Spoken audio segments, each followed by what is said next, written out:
Hey guys, welcome back to the channel. This is story about what if Naruto trained at a young age to become a puppet master part 1. Before I start, please do support for more amazing content and comments for part 2.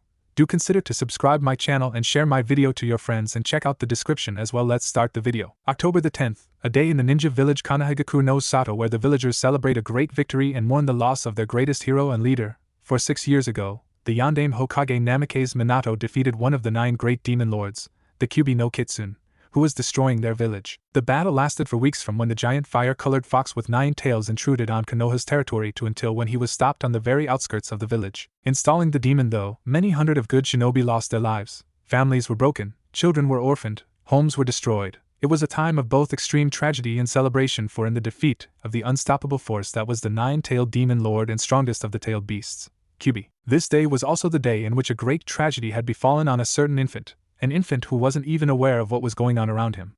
An infant who the Yondaime used to defeat the demon lord once and for all, and it was because of this that the Yondaime forfeit any possible chance for the child to have a future in the village. One may ask why this was the case. Any person, especially an infant that aided in the defeat of Konoha's greatest foe, would surely be heralded as a hero, wouldn't they?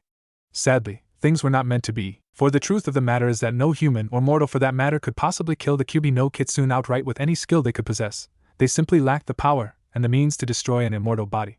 So, how could the Yondaime, greatest shinobi to have been produced in Konoha, have killed the Kyuubi? He didn't, not in the literal terms anyway. The Yondaime, prior to his victory, spent an entire week trying to discover a way to slay the beast. But when he realized that there was no way to do so, he turned to his field of expertise, fuinjutsu or seals. It is common knowledge that seals are used to contain and hold things mainly, and it was with that idea the Yondaime invented a most fearsome technique that would put an end to the Kyuubi's reign of terror. The technique, Shiki Fujin, was designed to call upon the services of Shinigami itself, the death god, to use its powers to tear the soul of the target and user from their bodies. The target's soul can be placed into any seal requested, while the user's soul is devoured into the stomach of the death god as payment for its services, where it will reside to do battle with its fellow souls for all eternity. With the use of this technique, the Yondaime ripped the soul of the Kyuubi from its body, destroying him physically, and sealed it into the only thing that could possibly contain such a monstrous spirit. Something so pure and innocent that it would be immune to the corruption the soul of a demon could bring, so long as said demon could not influence its host in any way. The Yondaime sealed the soul of the Kyuubi no Kitsune into an orphan whose mother died after giving birth and father died in battle with the enraged Kitsune. The infant's name was Uzumaki Naruto, the human sacrifice used to destroy the Kyuubi and save Konoha from definite annihilation. Before using the child as a sacrifice, the Yondaime had one last request: for Uzumaki Naruto to be seen as a hero, the very thing that stops the village from being destroyed, the very person whose mere existence is a reminder of why they are still walking, talking, loving, caring, and basically living now. Naruto's body was used as the prison for the most notorious prisoner Konoha had ever seen, and he was the warden. There is a famous saying that says that 2 things are infinite: the universe and human stupidity, and I'm not so sure about the universe, and sadly, that statement couldn't be more accurate to describe Konoha's general reaction to the sealing of Kyuubi inside Naruto. Instead of valuing their beloved leader's knowledge and seals, skill and final wish, they instead transferred their hate of the demon to the next logical choice, the boy who contained it. Instead of seeing him as hero, who sacrificed his very own body to keep them alive, they saw him as the demon reincarnated who would wait until they are unprepared to pounce and finish the job it started on that fateful night, all those years ago. It was so bad that immediately after it was leaked out to the public about Naruto's condition, the nurse who was caring for the newly orphaned child attempted to kill it to finish the Yondaime's work by strangulation. Luckily for Naruto, the Sandaime Hokage, who was newly reinstated as the leader of the village after his predecessor's death, arrived on the scene and arrested the nurse, only to cause more civil uprising for arresting an innocent civilian who only tried to kill the demon. It got to the point that Sarutobi, the aged Hokage, had to pass a law before the council that forbade mentioning the Kyuubi being sealed in Naruto on the punishment of death. This was in hopes that the villagers would leave the poor boy alone so that he could at least make friends in his own generation. That too was not to be. In his early years, Uzumaki Naruto lived in an orphanage where the caretakers would allow for the other children to beat on him, even indulging in on the activity themselves when they were sure the Sandaime would not notice. Parents would admonish their children for trying to include the monster in their games, to the point where the children began to hate him too for getting them into trouble with their parents. In fact, in the whole village, it seemed that the only person who truly cared for the abused child was the Sandaime Hokage, though others chose ignorance as a better way to deal with the problem, even if they don't think ill of him. Eventually, on his 4th birthday, Naruto was kicked out of the orphanage when the caretakers believed he was more trouble than he was worth. He had spent months on the streets scrounging from trash cans to survive until Sandaime found him and purchased him an apartment, while giving him an allowance so that he wouldn't die on the street. A small mercy for the boy Kami himself forgot about. Naruto grew up with the hate of his home while at the same time not knowing what he had done to earn such hate. Such a life caused him naturally become reserved, mistrustful, intelligent, and cunning. One cannot live like he did and survive without having these traits. Things began to look up for Naruto though when with his allowance, he found a shop whose owner treated him like a person and sold him food. Ichiraku Ramen, owned by Tuchi Ichiraku and his daughter Ayame Ichiraku, offered Naruto a safe haven to eat with the money he was given by Sandame, if for nothing else than to feel loved and cared for. It was on his 6th birthday though when Naruto's life would turn upside down. He had gotten used to hiding on October the 10th, his birthday, for the villagers seemed to be extra angry with him on that day, where the beating he received would be at their worst. However, as he hid under his bed in the old, broken-down apartment which had graffiti sprayed all over the walls with vulgar language and insults toward him, broken windows and appliances, dirty and unsanitary water and spoilt food in his fridge, his apartment door was broken down by a group of drunk villagers, drunk from the celebration of the festival held annually to honor the dead and celebrate the Kyuubi's defeat. In a large group, Naruto heard them break down his door and enter his apartment. It didn't take long for them to overturn his bed and find him hiding, where they then proceeded to beat him, breaking several bones in his young body, stab him with broken bottles, tie him up and drag him around the village while the other villagers cheered and egged them on. This all ended when they got to the outskirts of the village and tied him up on a tree branch, and proceeded to use him as a human piñata for a few hours before leaving him for dead. How could it be that all this atrocious behavior could be allowed to happen right under the nose of the very Hokage who seemed to care for his well-being? That was simple. At the very same time, a delegate from the hidden village in the clouds, Kumogakure no Sato, attempted to kidnap the Hyuga heiress, which required the attention of all the elite shinobi of Konoha, taking the attention away from Naruto for long enough for him to be beat to death. But no, death would not come to Naruto, for even though having the great demon sealed within him was a great curse, he was also blessed with gifts such as an abnormally large chakra supply, increased stamina, a perfectly fit body even though he should technically have died through malnutrition, and enhanced healing. For the Kyuubi's spirit was tied with Naruto's own, and the prideful demon would not have his container dying at the hands of mere civilians, not this day. It was this sight that the legendary Akasuna no Sasori, missing mean of Sunigakure no Sato and legendary puppeteer found Uzumaki Naruto while he was attempting to infiltrate Konoha and get one of his spies to steal the forbidden scroll of seals from the Hokage's library. "What the hell is this?" asked a confused and horrified Sasori, as his large crouched body covered by a black cloak with red clouds adorned on it approached the seemingly dead boy being hung upside down from a tree branch with enough injuries to suggest he was tortured. Underneath the branch he was hung from, there was a massive pool of blood gathered, most likely from his wounds. What was confusing and unsettling though was the amount of blood there was, though someone of his stature knows a lot of the human anatomy, and one thing he knew was that there was no way there could be that much blood within this small body. He approached it more closely to examine the boy, poking him a few times to realize he was still warm and had a pulse when he gasped upon realization of who it was. "This is the Kyuubi Jinchuriki," he asked himself as he traced the 3 whisker marks on each cheek with his hand. "These pathetic village of monsters can justify treat a child like this. And I'm a wanted criminal for turning a tyrant of a Kazekage into a puppet." Thanking Kami that it was physically impossible for him to vomit at the gruesome sight, a large metal tail rose from within his robes and shot out at the rope keeping the boy suspended, severing it, as he dropped into Sasori's waiting arms. "He is a sitting duck out here," thought Sasori. "Leader-sama will have found him eventually without trouble, and then these leaf fools would have caused their very own end again. I need to hide him where he'll be safe." Using what very little medical techniques he knew to at least seal his wounds so he would stop bleeding and leave a trail, he then cleaned him of all the dried blood on his body and wrapped him up in his cloak before leaving Konoha with Naruto, forgetting about his original goal for coming to Konoha. Naruto let out a groan when he regained consciousness. The last thing he could remember was being tied up and hung from a tree. By all means, he should be dead. Instead, he found himself lying face up on a hard surface with a small source of warmth coming from somewhere to his right. Looking straight up and opening his dull cerulean eyes, he saw what looked to be the roof of a cave, a dark cave. Sitting up, he saw that he was indeed in a large cave sitting by a fire while lying down on a pile of large leaves and torn out grass fashioned into an uncomfortable bed. The cave had numerous stalagmites and stalactites on the edges of the cave, leaving the middle wide open where there was some sort of workbench against the wall with numerous medical-looking tools and drills along with several scrolls strewn about carelessly on the desk. Suddenly, a shadow was cast over the cave and whipping his head around, he saw a strange thing. It was hunched over, seemingly in a crouch with a black bandana covering his face. Its white eyes seemingly looking at him silently while the rest of its large body was covered by a black cloak with red clouds. "You're awake," he commented in a disemboweled voice, sounding deep and rusty yet with no malice or no other emotion either. Naruto just nodded, looking at the weird-looking man warily who just nodded and shuffled over to the fire before placing down a dead boar probably for them to eat. "What's your name?" asked the man, taking off his cloak to reveal the most bizarre body Naruto had ever seen. On his back there was an orange mask-like shell with a large metal scorpion-like tail protruding from the mouth, while his left arm had some sort of gauntlet on it, covering the seemingly wooden appendage. After he removed his straw hat, he revealed braided hair that really made him look bizarre and creepy. It was what he did next that nearly made the young and impressionable boy faint. A hissing sound came from his chest area as a small latch opened to reveal a door as a boy of no older than 15 or 16 stepped out. This boy seemed to be less weird, having good-looking pale features and messy red hair. He also had a black cloak with red clouds on it. "Well?" he asked again in a much more regular voice, losing that robotic edge it previously held. "Uzumaki Naruto," he answered, without much emotion in his voice either, before he pulled his legs up to his chest and hugged his knees, huddling by the fire. The red-haired boy seemed to take this in stride and proceeded to the fire so he could cook the boar he caught. The smell it gave off as it cooked made Naruto's stomach grumble, showing his hunger, though neither said anything about it. "Who are you?" asked Naruto, with a slight waver in his voice, letting Sasori know that he was still upset of what must have happened before he ended up in the condition he was in when he found him. "I am known as Akasuna no Sasori. I am a ninja," he answered, satisfying Naruto's curiosity for the moment. "What did you just do before with your body?" asked Naruto, after a few more moments of silence. Sasori seemed to ponder whether he was going to answer or not before doing so. "As a shinobi, I am a puppeteer. I use my techniques to control puppets to fight my enemies." "That over there," he said, pointing to the body he seemingly shed, "is Hiriko, one of my puppets that I control from the inside that allows me to protect myself from attacks while being able to attack at the same time," answered Sasori honestly, not thinking the boy would understand anyway. Sasori was shocked to say the least when Naruto spoke up anyway, giving his own thoughts. "You use chakra to control your puppets, and the tail then?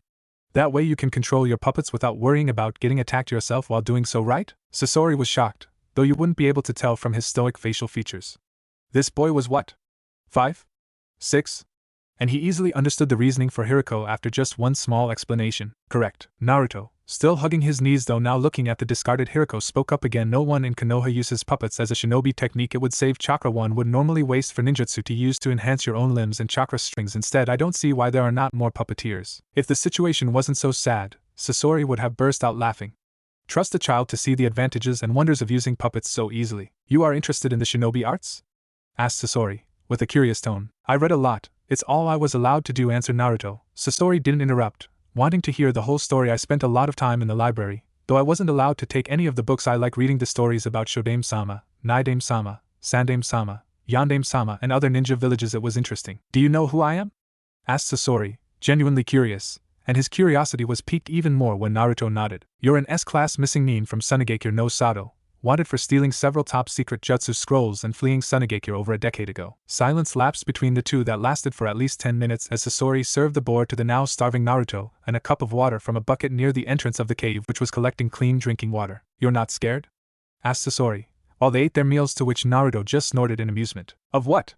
You could beat me, try to kill me, spit on me, and you would probably still be kinder than the villagers back in Konoha." "No, I'm not scared. I got over being scared a long time ago," answered Naruto truthfully, sounding much older than he really was. Sasori nodded and continued to watch Naruto eat, not eating anything himself. When Naruto had his fill, Sasori took out a scroll, painted some kanji on it with a seal brush before applying chakra to the scroll, which then enveloped the leftover food in a blue light and made it vanish. "Why?" spoke up Naruto suddenly, and Sasori understood immediately what he was talking about even though he used one word to voice his thoughts. "I work for an organization called Akatsuki, a group of S-rank missing nin whose goals are to collect the 9 great demon lords for the sole purpose to use them to monopolize the shinobi world and remove the need for hidden villages. Had I not taken you, someone from my organization not like me would have found you and killed you to take the demon you hold prisoner for their own uses." Seeing the shock on Naruto's face, then resignation, Sasori continued, "From your reaction, it's to my understanding that you did not know you housed the demon inside you. The story your village teaches its new shinobi is a lie. The Yandame did defeat the Kyuubi, but he did so by sealing his soul into an infant's body, yours." Impressed that the child hadn't broken down crying by now, he was about to continue when Naruto snorted, "I guess it's better than thinking I was hated for no reason. They hate me because I'm the Kyuubi." Sasori showed his first sign of emotion by sneering, "Don't be stupid, boy. The Kyuubi no Kitsune was a demon of infinite power, one no mortal could kill. You are not the Kyuubi no Kitsune, but merely its jailer. Just like a scroll that has a sealed kanai in it is not a kanai, but a scroll. There's a name for someone like you. It is a Jinchuriki, power of the human sacrifice, fitting if the condition I found you in 2 nights ago was anything to go by." Naruto sat in silence, digesting all the new information he was given by Sasori while staring into the cackling fire with emotionless eyes. It was a relief to know that at least he was hated for a reason out of his control. He had assumed that he had done something unimaginable that he could not remember. To know that they were the ones mistaken and not he comforted him somewhat. "I guess you're going to hand me into your superiors to get the Kyuubi then. How long do I have?" asked Naruto, with no fear at all, simply resignation. "I never said I would do that," Sasori said, while he too stared into the fire. "I merely joined Akatsuki for its protection. I do not share their goals for the shinobi world. However, I also don't care for hidden villages and how they tie down their shinobi either. I will not be responsible for the death of an innocent child such as yourself though. So you will remain here where you are safe for now, answered Sasori, shocking Naruto somewhat. Where is here? Asked Naruto finally, after several moments of shocked silence. This cave is where I work on my puppets and other creations. We are near the border of Wind Country, hidden by a powerful genjutsu at the entrance of the cave, he answered. What am I supposed to do? I doubt you'll be here the whole time if you work for an organization. Sasori nodded. What do you want to do? Aside from visiting the surrounding villages, that is, doing so as you are now is a surefire way for you to get caught and sent back to that pitiful village. Naruto asked himself that question now. What did he want to do? It's obvious that if he went back to Konoha by force or by will, he would most likely be lynched again by the villagers. If he went to any other village, now knowing that he had the Kyuubi in him, it probably wouldn't take long for them to realize it too and use him for it. So any hidden village is out of the question. That didn't stop him from wanting to become a shinobi though. He had no reason to become one though other than to protect himself. That wasn't great motivation. To become strong and progress for the sake of progress would just make him bored quickly. He then had images of the Sandaime Hokage and the Ichiraku Ramen family flash through his mind before he smirked slightly. I want to be a shinobi, answered Naruto, which made Sasori raise an eyebrow in amusement. Then let Konoha capture you again. They'll let you become one eventually, he answered, wanting to goad a reaction out of him, which he did. Naruto's cold eyes met his own, shining with fierce determination. I don't want to go back to Konoha or any other hidden village either. They'll just use me. I still want to be strong though. Sasori picked up a stick and poked the fire while thinking about this last predicament. Though he wasn't terribly fond of the boy or anything, it would give him some way to pass the time when he wasn't doing missions with Akatsuki. Not to mention that if he decided to train Naruto personally, he could make sure he was strong enough to resist them when they finally discover his identity and try to abduct him. He was not crazy, nor warmongering. He just hated being tied down by the rules and laws of a hidden village, preferring the life of a missing nin. Should Akatsuki get a hold of this boy though, and the rest of the tailed demons, war would be the only possible outcome, and though he was not particularly adverse to the idea, it would also escalate to the level where innocents would die, and he couldn't have that. I will leave often, for days, weeks, maybe even months, but if I chose to train you, will you listen to my every order in regards to it, or will you be an insolent child whining about not wanting to work for strength? Questioned Sasori. My training will not be easy. In fact, it will be grueling and taxing on you at the best of times, but to learn what I have to teach you, you will need precise control of your chakra, excellent stamina, high speed and high intelligence, all of which will require a lot of work on your behalf. Are you prepared? Naruto smiled a small smile for the first time since Sasori took him from Konoha, which made him smirk back. Hi Sasori-sensei, answered Naruto, which made Sasori look up to the ceiling with a faraway look. Sasori-sensei? I like the sound of that. The Sandaime Hokage of Konoha, known by most as Sarutobi-sama or Old Man by his son and grandson, sighed as he looked over his paperwork. Being Hokage may seem like a glorious and illustrious thing to be, why wouldn't it? To be revered across the shinobi nations as the strongest Kage of them all and have the love and respect of your village. What's wrong with that? It was days like today that made him question himself as he wondered if everything he did was worth it. His job was to be the shield of Konoha, protecting its inhabitants so they could live happily and peacefully, and he failed miserably. No, miserable didn't even come close to how bad he screwed up in regards to a certain blonde-haired, blue-eyed Jinchuriki. When he heard the reports that Hyuga Hinata had been kidnapped by the delegate of Cloud during the Kyuubi festival, he had dedicated the entirety of the ANBU force, the special group of shinobi that answer only to the Hokage and do the most important jobs, to search and retrieve. It seemed that such an action was completely unnecessary as the Hyuga head, Hyuga Hayashi, intercepted the kidnapper before he could leave the village and dealt with him swiftly, which would have its own repercussions in its own. But it was his naivety and close-mindedness that led to the death of Uzumaki Naruto. When he was discovered missing by complete accident, when Tsuchiya Chiraka had informed him that Naruto had not come to his store in 3 whole days, which was a matter of concern since it was the only place in the village he could get food without being poisoned. He had organized a full-scale search only to find a puddle of his dried-up blood on the outskirts of the village with a cut rope. The sight had immediately made him sick to his stomach. There was so much blood and a trail of said blood leading into the forest. Animals must have taken him away after he was beaten by the villagers, no doubt, and finished the job. There was, of course, a full-scale investigation as to who was responsible for such a dreadful act, but when the reports came back, it was so many people that he couldn't possibly punish them all without having a civil war on his hands by doing so the murderers of said child were set free, with absolutely no punishment. Not that majority of the council cared. Ignorant fools. The reports officially said that he is dead, body most likely devoured by animals, but Sarutobi knew better. He wasn't Hokage for nothing after all. He had seen the Kyuubi's effect on Naruto in terms of its healing powers on its container. He knew that next to decapitation, or the destroying of a vital organ, there wasn't many injuries that would kill the boy, blood loss being one of them. He knew for a fact that Uzumaki Naruto was still out there somewhere. Perhaps it was for the best. All he could hope for is that he not return stronger seeking vengeance, because with the power he could wield at his disposal, he could very easily do that, and he was very tempted to let him do so. Naruto's first week of training had been difficult to say the least, but he never complained once Sasori-sensei wouldn't appreciate that. He had told Naruto from the beginning that it would be difficult and he would want to hear no complaints, and Naruto had been the one who requested it in the first place. Who was he to complain? Sasori had told him from the beginning that he was training Naruto to be stronger than him, for his organization would eventually come after him, and to be able to defend himself, he would need to be stronger than Sasori, for he himself was not the strongest member of the organization. Sasori had disappeared on the first night before Naruto went to bed, only to be back by morning with the supplies he would need to begin his training. He was to at first increase his speed, stamina, chakra reserves, and most importantly chakra control. The control aspect was most important because Sasori-sensei told him that due to the seal placed on Naruto's stomach, it is constantly converting Kyuubi's chakra into his own, giving him abnormally large reserves for someone his age, and if large reserves weren't hard enough to control, the type of chakra that is being flooded into his system is causing an imbalance. Chakra was split up into two components, physical and spiritual. Seeing as the Kyuubi was a massive spirit sealed within his body, its power is also spiritual, and though adding to his reserves, it only adds to his spiritual chakra reserves, leaving less of the physical component, thus causing an imbalance, and thus making his control horrible when he tried to exercise his control by focusing it to his feet and trying to stick to a tree. To remedy this, Sasori had told him that he would have to fix the balance, but it would take hard work. When he completed the incredibly hard task of fixing the balance, though, he would be all the stronger for it. Apparently, there were only two ways to do this in Sasori's opinion. One was to seal off Kyuubi's chakra for good, so that the physical component of his chakra could catch up, or the more viable option, to train hard physically by doing physical exercises not involving chakra to increase their supplies quicker than the spiritual component of his chakra was increasing.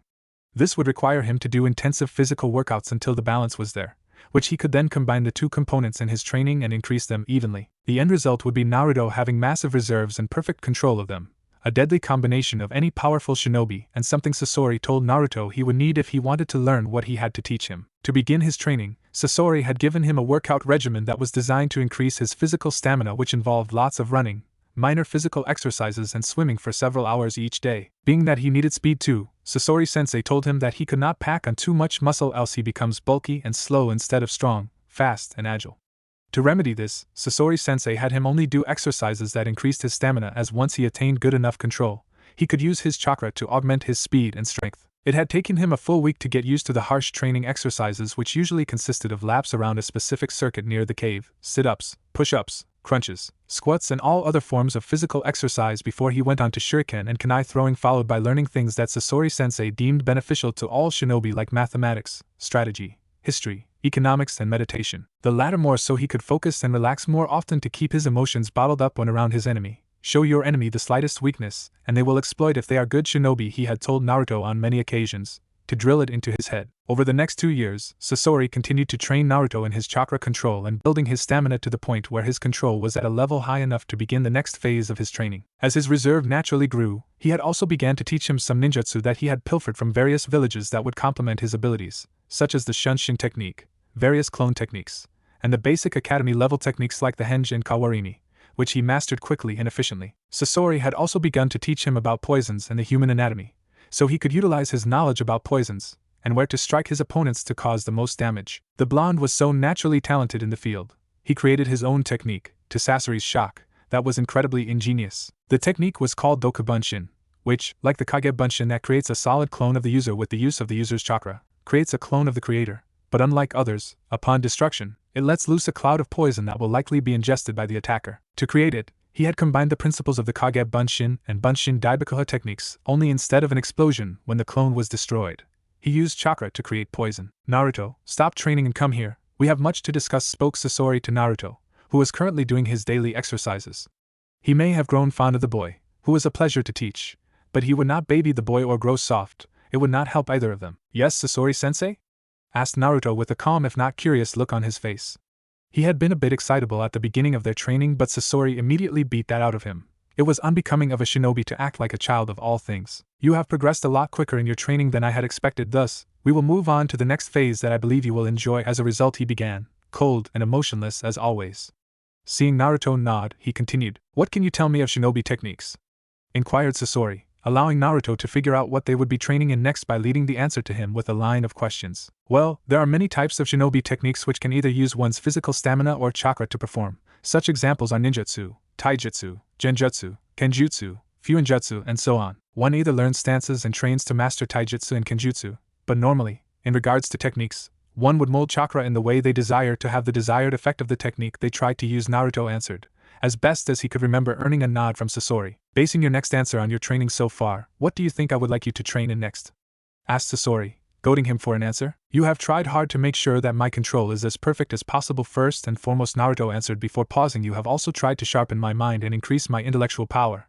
So I would guess that you want me to learn genjutsu? With a nod, Sasori decided to explain his decision. Genjutsus are extremely complicated ninjutsu that use that focus on using the chakra in your opponent's nervous system to manipulate their senses to your liking, allowing you to create phantasms that can cause your opponent to hear, see, taste, smell, and or feel whatever you like. It is extremely difficult and deadly, but once mastered, you can defeat your opponents without using as much chakra as a regular ninjutsu technique, would he explain to the amazed Naruto. Naruto then had a frown on his face before answering, couldn't someone who is extremely skilled just disable the genjutsu and make it useless?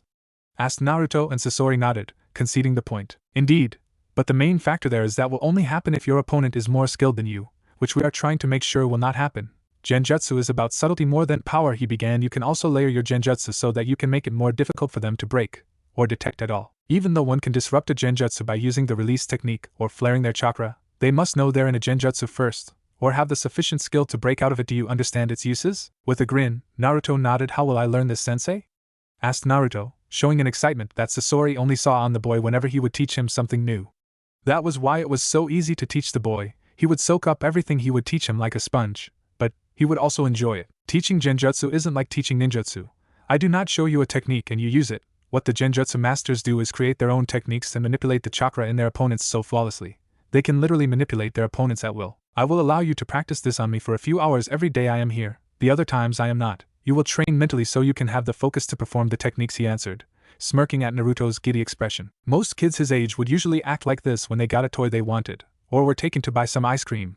But Naruto would only act like this when he got to learn something new. I should tell you, he began, that there is a certain individual in the organization I work for who is a master at using genjutsu, mostly because of his bloodline limit, began Sasori, immediately getting Naruto's attention. His name is Uchiha Itachi, and his Sharingan allows him to have such a masterful control over genjutsu that he can sometimes perform them without the use of hand seals to mold chakra. It is one of the reasons why I am teaching you this. You will need this knowledge if you are to survive against him, explained Sasori. Why are you so certain that I will be fighting him in the future, sensei? Asked the confused Naruto, which was only answered by a pregnant pause by Sasori. Uchiha Itachi and Hashige Kisame have been assigned to gather intelligence on, locate, and capture you, or rather the Kyubi no Kitsune inside of you, answered Sasori truthfully. To his surprise though, Naruto just got an extremely determined look in his eyes. I may not have the Sharingan, but I will find a way to be better than the Uchiha. You said so yourself that as long as I'm better, my genjutsu will work, right? Sharingan or not, if I am better, he will have a hard time dealing with them and I should be able to disable his. I will find a way to do so, sensei, he spoke, with fierce determination, making Sasori smirk. Oh, Itachi-san, Kisame-san, you will hate me for all of eternity for this. But I can't bring myself to care, mused Sasori as he nodded and began to train Naruto in earnest now, for the first time going one-on-one, as his previous training didn't require much contact between the two, only books and instructions. To begin with, Sasori showed Naruto one of the low-level genjutsu techniques he knew and used it on him to aid.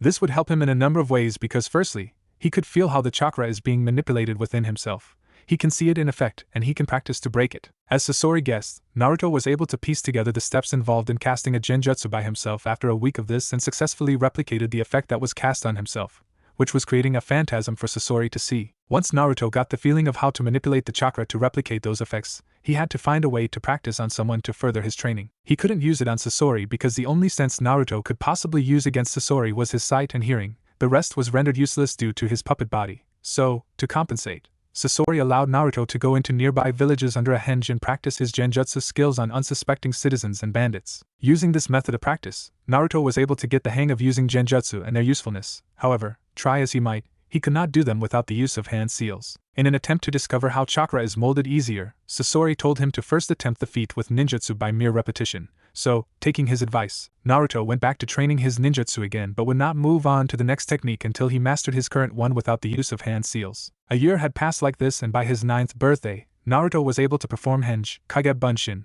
bunshin daibakuha, kawarimi, shunshin and doku bunshin without the use of hand seals, and mizu bunshin, tsuchi bunshin and a few lower-level genjutsus with just single-handed hand seals. No matter how hard he tried though, he could not do any higher-level genjutsu without the use of hand seals. even when using the training method he discovered with Kage Bunshin that allowed him to gain experience much faster by letting his clones participate with training and then assimilating their knowledge when they were finished. Sasori had told him that it would take years of experience until he was at that level, but he never was one to like being told he could not do something. A year of self-study with scrolls and practice on non-shinobi was all Naruto got when Sasori happened upon him training and interrupted him. You may not have mastered genjutsu in the way that you had hoped, but you have done so to an extent in the given time fat better than I had thought you would.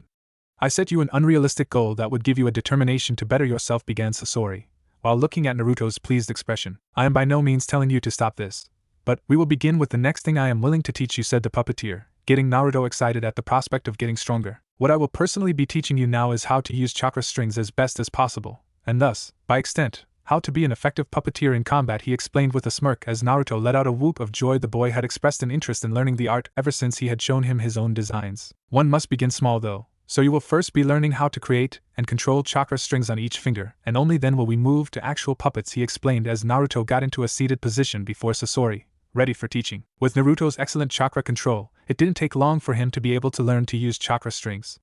Sasori began by telling him how to create them, by expelling chakra from his fingertips and controlling them with his mind. He practiced this control by using chakra strings to levitate kunai around his body, 1 at first, but it then proceeded to 10 at a time. Sasori had told Naruto that though he was getting better at it, he would need to be able to control his puppets and by extension chakra strings subconsciously, so that if he were to get distracted during a fight, the strings will not disengage, leaving his puppets useless. To do this, Sasori had Naruto dodging projectiles in all directions, while using his chakra to both stand on a lake and control 10 kunai with chakra strings. The kunai were also not to be hit by the projectiles, so he was forced to dodge with both his body and chakra strings. Essentially, the exercise was designed to get Naruto to act as if the strings and whatever they are attached to are an extension of his own body. The next part of the training involved Sasori bringing out 4 of his old created puppets for him and Naruto to spar with, which Sasori always won. The point of that exercise was not winning though, but rather learning strategy with puppets, as well as combining them with ninjutsu and stealth techniques. After Sasori was satisfied that after a good year of training with them Naruto had a good enough understanding and skill with using puppets in combat, he went more into theory, or more specifically, more advanced puppets. Naruto, it is time I told you where the true power of puppetry lies. This also will reveal to you why I am an exile of my village, began Sasori after a grueling puppet spar which Naruto was able to last for 2 hours in. The famous technique that I use in puppetry is the Hidokagetsu, or human puppet. The technique is exactly as it sounds too. It is the art of using the corpse of a deceased shinobi and turning them into a puppet that puppeteers like you can use. The process may seem grotesque, at best, but as long as it is not misused, there is no problem, explained Sasori, skipping the theory on how to make human puppets for now. I, unlike other missing nin, did not leave my home village of Sunagakure no Sato because I was forced, or committed a crime. I left because I wanted to. However, before I did leave, I assassinated the tyrant of Akazakage, the Sandaime, and took his body with me so I could create a human puppet out of him. The man was a menace and a danger to that village, so I doubt they really minded, all except for his more fanatical supporters anyway. He was a barbarian and a sick and twisted individual, allowing the more ruthless shinobi free rein on small villages to rape, pillage and murder innocents, even going so far as to indulge on such activities himself. When I realized this, I killed by slipping him an unrecognizable poisonous substance into his sake and taking him with me, he explained, satisfied to see how disgusted Naruto was by the revelation. A human puppet essentially, after it is created, retains the chakra, abilities and any bloodline limit they had in their life while still alive, but instead is controlled by the puppeteer, he said, seeing Naruto's eyes widen in shock. Indeed, I gather you see the potential of such a technique? The Sandaime Kazakage was famous for his ability to manipulate magnetic fields, and thus, his ultimate ability to control the iron sand, something that made him the most powerful Kage ever to grace Sunagakure regardless of how much of a monster he was, he explained emotionlessly, pausing to see if Naruto had any questions. How do you make them, and are they alive in any way, shape, or form after the puppet is created? Are they even aware at all? He asked, slightly nervous. To answer your second question first, began Sasori, no, absolutely not. The moment the person is dead, they are that, simply dead. The puppet works though by implementing devices within the body that preserves and maintains the chakra circulatory system. So, once all the entrails are removed, and the puppet completed, they are simply that, a puppet that can use chakra at your bidding. Seeing that Naruto still found it hard to understand, Sasori took out a scroll and summoned the puppet of the Sandaime Kazakage. Naruto looked on in awe at the floating human look-alike and was even more awed when Sasori commanded his puppet to shoot bullets of iron sand into the wall, just like the original could have. Naruto was grinning like mad before it turned into a frown as he thought of something. Sasori-sensei, what's the point of me learning the human puppet technique and how to create them when I don't have the corpse of a powerful shinobi to use? Asked a confused Naruto. Sasori in response actually chuckled darkly before pulling out 2 scrolls and throwing them at Naruto. You know who my partner is in Akatsuki, correct?" asked Sasori, after throwing the confused Naruto the two scrolls. "Hi Orochimaru." The serpent Sannin answered Naruto immediately. S-class nuke Nin from Konohagakure no Sato, banished for his experimentation on fellow Konoha citizens, answered Naruto, not seeing where this was going. "Indeed, well, it seemed our serpentine friend stole and used the corpses of two very powerful shinobi," he began, making sure he had Naruto's attention. "The Shodame and Naidame Hokages were buried in Konoha with a preservation jutsu placed on their bodies so that while in their tomb, their bodies will never decay. When Orochimaru was banished, he replaced those corpses with fakes that had henges placed on them and stole the originals. He did this so he could hopefully find a way to replicate their bloodline abilities, control over Mokuton techniques or masterful control over the Suiton techniques respectfully," he explained, as Naruto's eyes opened wide with shock when he realized where this was going as he changed the grip he had on the scrolls to something bordering reverence. "He obviously failed, but he never returned the corpses. A spy of mine told me of this and I made him retrieve the corpses for me. I will teach you how to make a human puppet after we go through the adequate theory, and we will make one with the Naidame's body first, then you will do the Shodame's on your own. Better that way, as the Shodame's bloodline ability would be more valuable in all honesty," explained the puppeteer. Naruto didn't even think twice. Before Sasori even allowed Naruto to try the human puppets, he took the bodies back and informed Naruto that should he want to try his hand at making a human puppet, he had to create 3 of his own regular battle puppets before he would allow it, and he only had a year and a half to do so. It may have sounded like a lot of time, but to Naruto, who was ordered to create 3 original puppets after seeing his sensei's humongous collection, this was a daunting task. Over the next year and a half, Naruto continued his training in genjutsu technique, stamina, speed and chakra control, while he also drew the blueprints for and created his 3 original battle puppets, Dokiki, Dorairu and Tenchi. Dokiki was a nimble puppet with a thin wooden body covered by a tattered gray cloak, 6 arms and 2 legs. Like its name suggests, its main weapons revolve around poisoning the enemy. Each of its arms has a specially made kunai launcher that held a contraption that could shoot poison-tipped kunai faster than most ninja could throw it. From the puppet's mouth, there was also a hidden contraption that could, on Naruto's command, release a highly dangerous poison that corrodes the insides of anyone who inhales it. Its most deadly weapon though was beneath the tattered cloak in its torso, which was several dozen poison blades that upon command, launch out from within the torso through the provided holes and into an opponent. The idea was that Dokiki would latch onto an enemy and then Naruto would release. The blades would shoot out from within quickly and withdraw, quicker than the eye could see but enough so that it could kill quite effectively. The second puppet he created, Dorairu, was more of a support and defensive puppet with limited offensive capabilities, yet quite useful all the same. The puppet was much larger than Dokiki, with its limbs being thicker and stronger, while it had long arms, strong legs and a huge drill for a head. Also, on its back resided a large crimson kabuki mask which was designed to act as a shield, though it was quite scary looking, which worked to put fear in his enemies. Its main attack revolved around getting an enemy within the almost impenetrable compartment in its chest, and uses the drill to bury underground where it would be highly unlikely for an opponent to escape. It also had a Saban launcher on its forearms, loaded with Saban laced with paralyzing poison, to aid in slowing the foe for easier capture. Unlike his other puppets, the torso of Dorairu was made of a lightweight yet durable metal, as to easily conduct electricity that could be created from the contraption on the palms of Dorairu's hands. Dorairu could either punch its foes, sending electrical shockwaves into the enemy's body, or it could pass electricity through its highly conductible body and roast the enemy within. His favorite and most genius puppet, however, was Tenchi. The puppet had 6 angel-like wings on the back that were designed to shoot poison Saban from each feather, a high-powered flamethrower on each arm, a grenade launcher in its torso and instead of legs, a large metallic and flexible tail that was also tipped with poison and quite strong so it could strike quickly at foes with it, defend, or bind. This puppet showed the most potential from attacking from the sky, letting loose grenades while remaining out of harm's way, or sending flames of death with its flamethrowers for arms. The Saban launchers on each of the 6 wings can be controlled to shoot Saban in 6 different directions. Essentially, Tenchi was wonderful against multiple foes with an excellent array of attacks. The materials to create the puppets were taken from Sasori's tool stash, and anything he wanted yet didn't have was purchased by Sasori.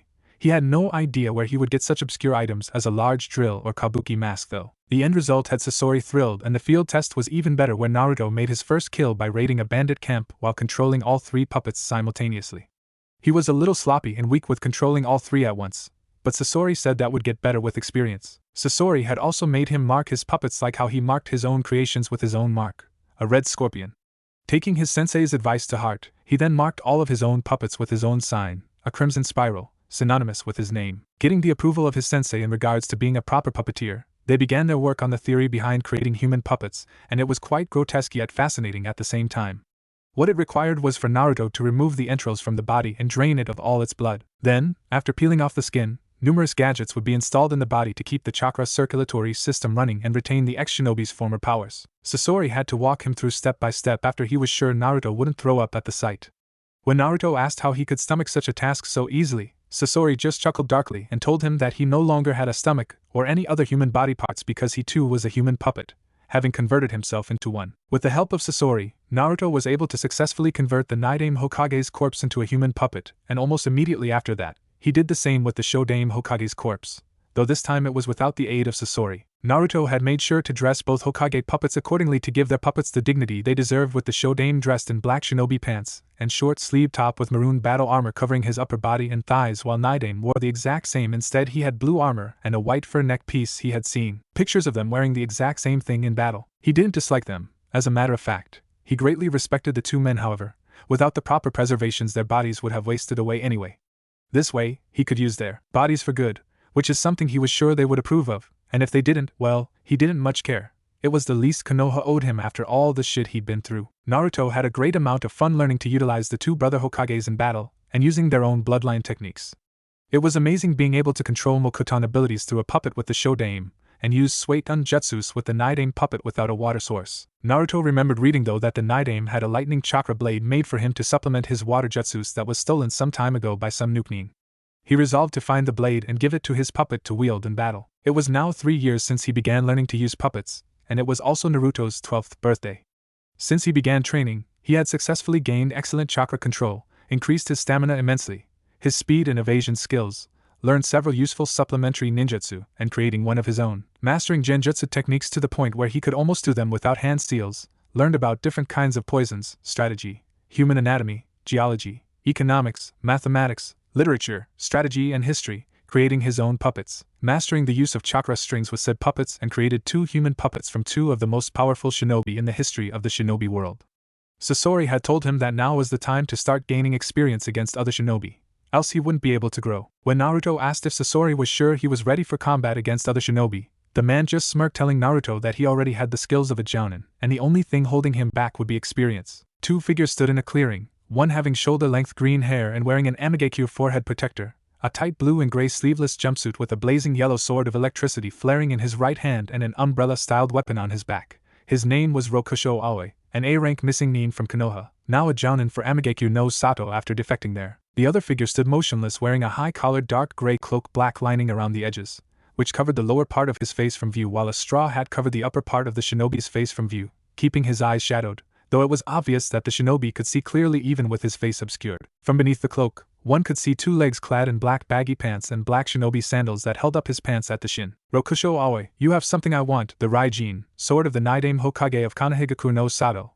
I suggest handing it over lest you suffer a quick death, the cloaked figure stated emotionlessly, sending a shiver down Aoi's spine, who then glared at the cloaked figure with a sneer on his face. The wind in the area blowing fiercely, causing the trees and other shrubbery to sway in the wind. What makes you think I'll do that? Also, what makes you think you can beat me so easily, HM? By the sound of your voice, you're just a kid, probably trying to make a name of yourself by killing someone as notorious as me. He yelled back over the wind, I'll show you why I'm a jounin, and what the legendary Raijin can do, he proclaimed while charging straight at the cloaked figure who stood motionless. Too scared to move? Your cloak and hat don't hide your fear, boy. Aoi yelled as he closed in for the kill. That was as far as he got forever. It all happened so fast that Aoi didn't know what actually happened. The cloaked figure before him swerved out of the way of the first strike by leaning backwards out of reach from the cackling lightning blade, and then he did the most bizarre thing. The figure latched onto Aoi. This is no time for hugging me, you queer. Aoi didn't get to say much more though, as he felt numerous blades quickly strike his body before being pulled out as the figure let go of Aoi, allowing him to stumble back in shock. Aoi looked down at his torso to see several small specks of blood appear through his jumpsuit. However, what surprised him the most though was when he looked up at his opponent, instead of the cloaked figure from before. He saw something that looked like a puppet with 6 limbs wearing a tattered cloak that had several punctures in it, and an oddly shaped head. The last thing Aoi ever saw before darkness claimed him was the very same cloaked figure approach the puppet from behind it, and sealing it away in a scroll. Uzumaki Naruto looked at the body of his latest victim, not up to his usual standards admittedly, though he did not kill this missing nin for the money. He had finally got a tip a few weeks ago about their whereabouts of the Raijin, the lightning blade of the Nidaime Hokage, and it apparently was in the hands of his fool who so readily waved it around like it instantly meant his invincibility. It was obvious that it did the opposite though, causing him to think he was much better than he really was. How someone like this could be a jounin, he would never know. Walking over to the corpse, Naruto removed the head and sealed it away in a scroll that he keeps all his bounties in before handing them in. The technique he used to seal the head in the scroll was one he taught himself, wanting to learn the intricate art of Fuinjutsu after reading so much about it. It was probably for the best, seeing as he should know all about the immensely strong seal placed on his stomach as he could. After sealing away the head, he took the brown cylindrical hilt of the Raijin sword before rolling up the cloaked covered sleeve of his left arm, showing 3 main kanji figures surrounded by other sealing kanji tattoos. The 2 main symbols were the kanji of 1 and 2 that were in red, while the kanji around it was random but essential for the sealing of powerful objects on one's body. If nothing, it made for a cool-looking tattoo. Nicking his right thumb with one of his teeth, Naruto used the now bleeding appendage to swipe blood across the symbol for 2 and then applied chakra to it. Immediately, there was a small puff of smoke, and in the clearing was now the lifeless body of the Nidaime Hokage of Konohagakure no Sato, who was turned into a human puppet by the young man in the clearing. Naruto did not want anyone to have access to these puppets other than himself, so he sealed them away on his own body where only his chakra and blood could summon them from the sealing/summoning tattoos he placed them in. Firing a quick katon jutsu he learned from a scroll he found on a dead Konoha shinobi with one-handed hand seals, he destroyed the rest of Aoi's body before getting Nidaime to grab the Raijin after throwing it at him. Expert puppeteers were known to be able to control puppets with only one chakra string, if enough skill was shown, and though Naruto could certainly do that with his regular battle puppets, he had a little problem with doing it with his human puppets, still requiring 3 strings to use them so they would be at their most effective. Even though that was technically plenty, seeing as he could control both his puppets simultaneously with both hands, that did not stop Naruto from trying to be able to use only one strong on each to control them. Who knows when he would need the extra hand in a fight? With the Raijin in hand, Naruto made the Nidaime use his own chakra to activate the sword and do several experimental swings with a smirk as he went through a standard Kenjutsu kata he saw once. It wasn't really essential that he learned Kenjutsu to control the Nidaime's use of the sword's usefulness was in using its lightning properties to send electrical shockwaves through his water jutsu, to make them more deadly. That, and he doubted there was a blade that could block the Raijin for long anyway, except for one of the members of Akatsuki who had a blade that would probably eat the chakra of the Raijin if they were to clash. After he was sure that he had the control of his puppet down, Naruto sealed him back into his arm with the Raijin and used Shunshin to get out of the immediate area, disappearing in the wind. As Naruto arrived at the place he had spent the majority of his time since Sasori-sensei had rescued him from Konoha, he immediately suppressed his chakra signature and hid in the shadows when he heard a voice other than his sensei's talking in a heated argument. Sasori-kun, I know you are the one that took the bodies of my 2 favorite test subjects. Now tell me where they are and I won't have to kill you, threatened a pale-faced ninja with snake-like yellow eyes and long silky black hair. The shinobi was none other than Orochimaru of the Sannin, S-class missing nin of Konoha. With him stood someone who Sasori had told Naruto was a spy for him in Orochimaru's midst, who had silver hair and spectacles, from memory. His name was Kabuto, and he was currently enrolled as a shinobi of Konoha as a spy. So, you come to my hideout, threaten my life when I have just come from a mission for Akatsuki and am exhausted, and on top of that, you believe me responsible for stealing the corpses of 2 Hokages. If it were not for the fact that you outnumber me and I wasn't exhausted, you'd already be dead. Be gone before my organization realizes what has happened and they forget whatever mercy they have given you and take your head in seconds, threatened Sasori back at his ex-partner. Orochimaru got a cruel smirk on his face, and before Sasori could react, Kabuto attacked, slicing off Hiriko's tail and arms. As Sasori leapt into the trees, ready to abandon Hiriko, and use his ultimate puppeteer technique to kill his enemies, a sword pierced him through the seal on his chest that contained his heart, the only part of his body that was still intact, and the only thing that could be used to kill him. The Orochimaru he had been talking to dissolved in mud as the real one materialized behind him after hiding under some invisibility jutsu. Was that wise, Orochimaru-sama? Now we cannot find your best test subjects, inquired Kabuto, despite the glare Orochimaru sent at him. The fool probably turned them into dolls. They would be no further use to me, he explained. What about Akatsuki? Surely they will want revenge? Asked Kabuto again as Orochimaru chuckled. Sasori-kun was much too careless. He assumed I did not know of his little apprentice he had been training, he replied with a cool smirk as Naruto watched on from the shadows trying to suppress his killing intent. He would not attack though, for he too was tired after a long journey home, and it would be foolish to do so against an unknown opponent. Who was this apprentice?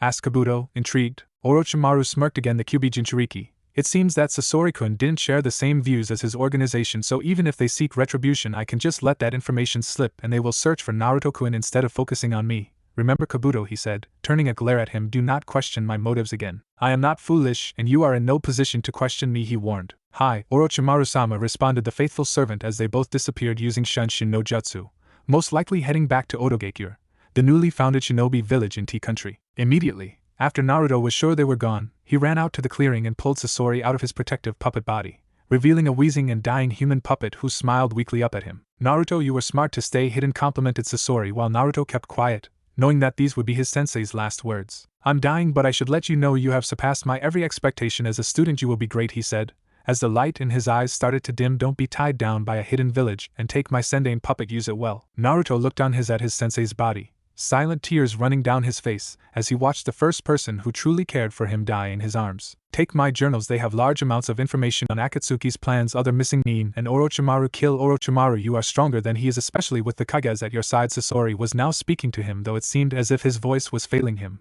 which was weird as he had no lungs or vocal cords necessarily to speak of. His sensei's body was eerily complicated, too much so for him to try and comprehend right now anyway. I may never have said it, but I did care about you like a son. Take care of yourself, Naruto-kun, he finished, the light from his eyes dimming as he died in his arms.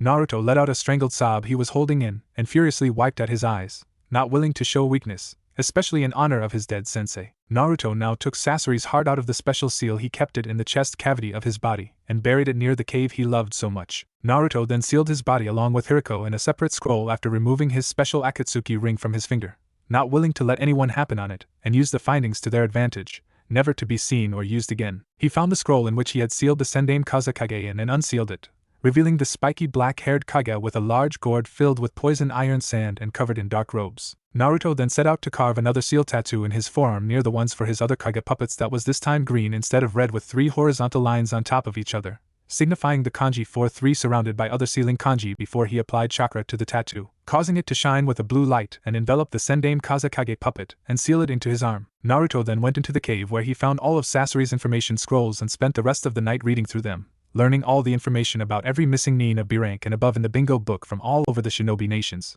about the different hidden villages and what jutsus they each stored and specialized in, about the spies he had planted and what they had each reported to him most recently about their village's plans, along with his research on puppets. He didn't finish until morning the next day, when he finally went to sleep in his regular bed in the hideout, not to wake for another 5 hours. When he awoke, he stored all of Sasori's gear, puppets, information and scrolls in the same scroll he sealed his body and Hiriko in, and separately sealed that scroll with another sealing tattoo on his right arm, not wanting it to fall in the wrong hands. He preferred sealing important things with tattoos on his person, as he disliked having to carry a ridiculous amount of scrolls on his person constantly, and in all honesty, they did look cool. He sealed it with the kanji 4 love, signifying the main feeling he felt for his sensei and savior for the past 7 years, and began with the project he intended on doing before leaving this place for good and setting out in the world on his own. Naruto removed his cloak, hat, and shirt to reveal his naked torso before molding some chakra at his navel to show the intricate seals holding the kyubi at bay. Naruto's main reason for learning Fuinjutsu was so that he could understand his own seal better, and now that he did, he found a way that he could improve on it to improve himself. Through Naruto's training with Sasori, one thing he realized was that the fox had an influence on his body, whether he liked it or not, and it gave him enhanced physical stamina due to the large chakra stores and also enhanced healing abilities. Knowing this, he set out to try and see if he could use the same idea to try and enhance some of his own senses, using the fox as a base for that, namely his sight, hearing and smell, 3 senses that if enhanced would aid a shinobi immensely in battle and out of it. Eventually, he had designed a seal he was going to add to the current one that would unseal those particular senses, therefore adding them to his own. He had to, however, make sure that nothing else would unseal in the process, so the fox could not attempt to release some of its influence on its container.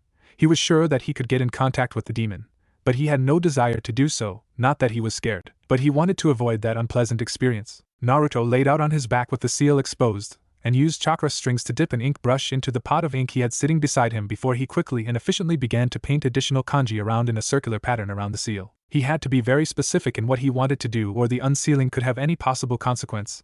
Thus was the magic of Fuinjutsu. The branch of shinobi techniques was nearly limitless, and that was its main weakness. You had to be deadly specific in your sealing or something could go horribly wrong. Once he was done with painting on the seals, he observed his work and deemed it adequate before snapping 3 of his fingers together and adding chakra to each so that bright blue chakra could be seen on each fingertip. He took a deep breath before slamming it into the seal on his stomach. Had Naruto known there would be pain in the procedure, he might have been able to brace himself. As it was, though, he was expecting no such thing, so when pain erupted in his head so large that he had never felt it before, he immediately blacked out. When Naruto opened his eyes, he realized that he was in absolutely no pain, which was weird seeing as the last thing he remembered before passing out was an immense amount of pain in his head. Looking around, it seemed that he was in an old and moldy sewer with shin-high water everywhere. He heard the sound of water dripping in the distance, while up above there were thick pipes leading down the corridor, the largest of which veering off to the left and into another room. Decided he had nothing better to do, and realizing he didn't feel wet as he walked through the water, he followed the larger pipes into a huge room with a gate that was over several hundred feet tall and roughly 150 feet wide. The large gate seemed to be kept closed with a piece of paper with the word seal on it. As he stepped closer to inspect the paper, he saw two humongous eyes open, each with red pupils and a large mouth filled with razor-sharp teeth in the darkness. It didn't take a genius to figure out where he was, QB stated Naruto without much emotion, knowing that if he showed fear, the demon would exploit it. Though oddly enough, he didn't honestly feel fear. Perhaps it had something to do with knowing how fail-safe the seal was and knowing the great demon could do nothing to him. To his amusement, though, it seemed the demon was annoyed at how he could instill no fear in his jailer. In an incredibly loud and booming voice, the great demon responded, "So it seems my container has tried to alter the seal and winds up in here. Not scared of me, are you, boy?" The demon asked to make sure, its razor-sharp teeth glistening in the light of the room. Naruto rolled his eyes at the attempt to frighten him. "I have altered the seal, unsealing some of your senses without you having influence over them. I imagine it would be beneficial for both of us, so try not to fight it. It will be quite annoying if you were to do so," explained Naruto in a tone that showed no respect or disrespect. "Why shouldn't I, you lousy monkey? You try and steal my demonic traits and I shouldn't interfere? I should kill you where you stand," he replied, changing to a roar at the end, though Naruto stood there completely unfazed. "You mean other than the fact that by unsealing your sight, hearing and smelling abilities that you too will be able to see, hear and smell what I smell? You are the one that should be grateful that I showed you such a mercy. I no doubt could find a way to seal off your access to the senses completely, though I really don't feel the need to as you have no control over them anyway," replied Naruto, eyeing the large kitsune before continuing. "The way I see it, you should be grateful, seeing as in reality, you owe me more than you can repay with the pain I have been forced to live through due to your idiocy," hissed Naruto. Both knew exactly that he was referring to him rampaging across Fire Country. "Why should I be thankful?" roared the kitsune. "If it weren't for me, you would be dead from the injuries you sustained." He argued, only to receive a humorless laughter from Naruto in return. "Should I thank the person responsible for saving me from a pit of deadly snakes when said person was the one for throwing me in the pit in the first place? I think not," said Naruto. "With the alteration of the seal, you will see, hear and smell what I do. While communications between us will be limited, the enhancements will no doubt make me more formidable and thus make the container of the great and mighty king of demons," Naruto emphasized with air quotations, "more famous and renowned. Not to mention that I could, quite easily, seal you off from those senses. The way I see it, you owe me more than you can repay. Let's start by you telling me why it is that I passed out, though," finished Naruto while looking at the kitsune expectantly, not once wavering his voice as he addressed the very being that would cause lesser men to pee in their pants at the sight of him, let alone a regular 13-year-old boy. After several moments of silence, the QB probably decided his points were valid as he proceeded to talk without the previous animosity he held for his container earlier. "The pain you felt was the result of you gaining my eyes and the ceiling. When you attempted to gain my senses, you failed to realize that my senses may be enhanced by abilities or different properties that would carry over to you with this procedure. My eyes, in this instance, are special in the sense that they make a master of illusions should they possess them. As a kitsune, I was a master of illusions, or what you may call genjutsu, and my eyes allowed me to see through and create illusions by using my eyes or making eye contact with my enemies. You most likely have gained possession of this too, and the pain was your eyes being destroyed only to be replaced by my own," explained the giant fox as Naruto grinned. "They will allow me to perform genjutsu without hand seals and break any genjutsu?" asked Naruto, sounding extremely interested. QB just closed its eyes as if in thought before he opened them and mirrored Naruto's grin. "I am pleased that my container sees the value in using such illusions and is not like all those other lousy meatbags that try and use flashy techniques to compare penis sizes. Yes, your ambition to create illusions without the use of petty hand seals will be possible if you make eye contact with your opponent. However, that only creates illusions targeted for said person you have made eye contact with. It will not work with area of effect illusions. You will also be able to see through any illusion. What kind of kitsune would I be if I were to be fooled by others? These eyes are not technically a digitsu though, as they are simply the abilities of my eyes. Like how normal human eyes are designed to see by sending messages to the brain, mine were designed to be used as thus as well as see. You will not be able to activate or deactivate them at will, seeing as you literally have my eyes now. They will look exactly like the ones you see here," he explained, as Naruto looked into its red pupils with black slits, thinking how intimidating it would look when his opponents looked into his eyes. "When you wake up, you will no doubt be assaulted by the smells, sights and sounds surrounding you, and I suggest blocking off 2 of the 3 senses immediately so you can get used to them, then unblock 1 of the other 2 until you get used to it, and so on." "Now, if there is nothing else?" the QB asked, sounding irritated at having to impart his wonderful knowledge on a lowly human. "Nothing," replied Naruto. "Then you can leave with my thanks and best wishes. Become strong with these gifts and leave me in peace. I may not be able to break out of the seal, but I sure as hell am not going to die because my opponent was weak. Leave," he finished as he forcefully expelled Naruto from his mind and back to the land of the living. As Naruto opened his eyes, he was glad that he had attempted this in a cave, as it was now morning and the sun was shining through the tree canopies outside onto the forest floor. However, the dripping water he could hear like a gong every 2 seconds and the itching of his nose were enough to want to outright murder someone. Finding some tissues, he stuffed some into his ears and nose, hoping that he wouldn't get ambushed anytime soon, as he needed to train his senses so he was not overwhelmed by their new power and how sensitive they now were. Covering his eyes with his hand as to add some shade, Naruto stepped outside the cave, the glaring sun being covered by his hand, and looked around in every direction in the forest. Looking out into the forest and back into the cave, he noticed that he could see in both equally well, which was spectacularly well. It seemed that his sight was increased to that of a hawk, or fox would be more appropriate, as he was able to make out incredibly fine details such as nicks and cuts on trees over 100 feet away. He was also able to see into the cave from outside as if it were lit within, which it was not, as there was no fire on inside and the lamps were out. He came to the conclusion that these eyes must pick up light signals better than his old ones and send them back to his brain, allowing for vision in the night and better all-around vision. Walking over to the nearby stream, he bent down and looked at the reflection of his face in the clear water to see two slitted black pupils surrounded by blood-red irises in the middle of his white eyes. It truly did make for an intimidating and cool sight. After spending several minutes fooling around and posing with different glare to see how they would look, Naruto chuckled quietly to himself and spent the rest of the day standing in the middle of the clearing with two of his main senses blocked off as he tried to spot different minor details in the area. He then ran around at high speeds to see if his sight could pick things up while moving at said speeds, and to his delight, it could do so wonderfully.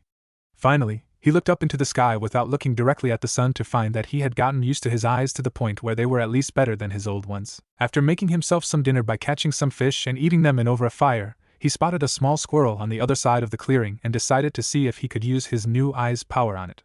Focusing chakra through his eyes, and focusing on what illusion he wanted to place the unsuspecting squirrel under, he performed the genjutsu.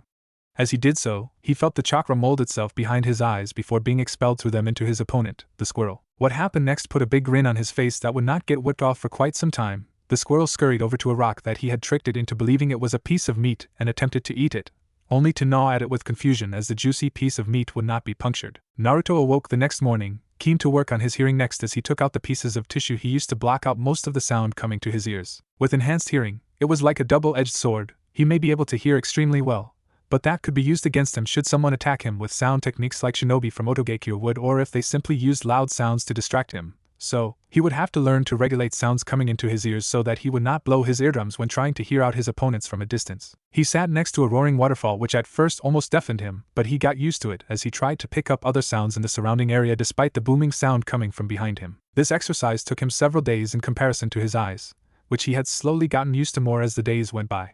But after 4 days of practicing his hearing, he was finally ready to train his smelling so it was up to par. His newfound sense of smell was much easier to get accustomed to as all he needed to do was plant several different odors around his campsite at different distances away, such as poisons, food, animals and flowers, and try to pinpoint each one with just the use of his nose. At first it was hard to distinguish between all of the different smells his senses were assaulted with, as he could also smell the dew on the trees and grass, the smell of something burning, animal droppings, mold on the cave walls and such. So he changed his tactic by walking around the forest and taking in the smell of as many individual substances he could, including the things he placed around the forest as well as different animals, trees, even going so far as to go into the closest town and taking in the smell of different people, alcohol, building materials, foods and cloth. This was by far the longest sense to train, as really, it probably would never stop being trained as he could always find something new that would give off a new scent. So, all he tried to do for now was to control his sense of smell so he was not bombarded a horrid stench every time someone decides to pass gas in his presence. It had now been roughly a month since he altered the seal and began to train his senses to a point where he was satisfied. His hearing was back to normal,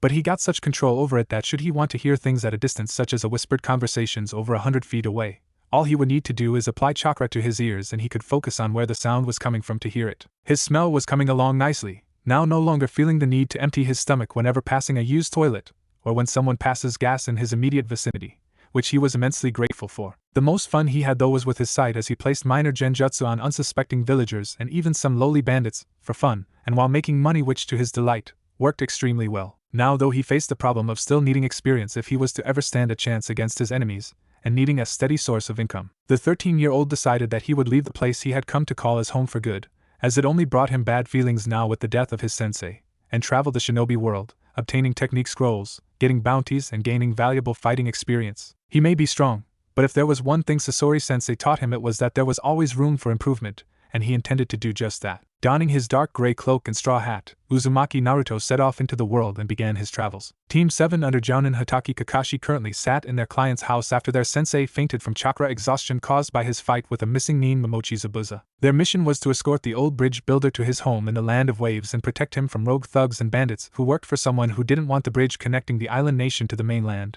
thus increasing the nation's economy and bringing them from the brink of poverty. Things rarely go as planned though, as the three newly appointed genin, Uchiha Sasuke, Haruno Sakura and Hyuga Hanabi under Jounin Sensei Hataki Kakashi encountered two Chunin-level missing nin on this supposed C-ranked mission, followed by Zabuza himself, and a ranked missing nin, whose interference placed the mission as a high B-rank mission to a lower rank one at least, far too dangerous for the likes of Genin-level shinobi fresh out of the academy. If you were to ask the Genin their opinion of the matter though, they would tell you different. Uchiha Sasuke, the sole survivor of the Uchiha massacre after his brother single-handedly wiped out the entire clan, saved him in one night with the use of the legendary Manjiki Sharingan before mentally attacking the then 8-year-old Sasuke and fleeing from the village, all in the process of testing his capacity. Ever since that incident, the brooding Uchiha changed from his vibrant if somewhat cocky youthful attitude to one of dark, brooding and arrogant nature with a legion of fangirls after his cold heart. The Uchiha were famous for their roles as the enforcers of Konoha, running the police force on their own until the clan was wiped out. They did this with the aid of their bloodline limit, the Sharingan, which, as the name suggests, allows the user to commit many things to memory, including ninjutsu, genjutsu and taijutsu movement at a singular glance.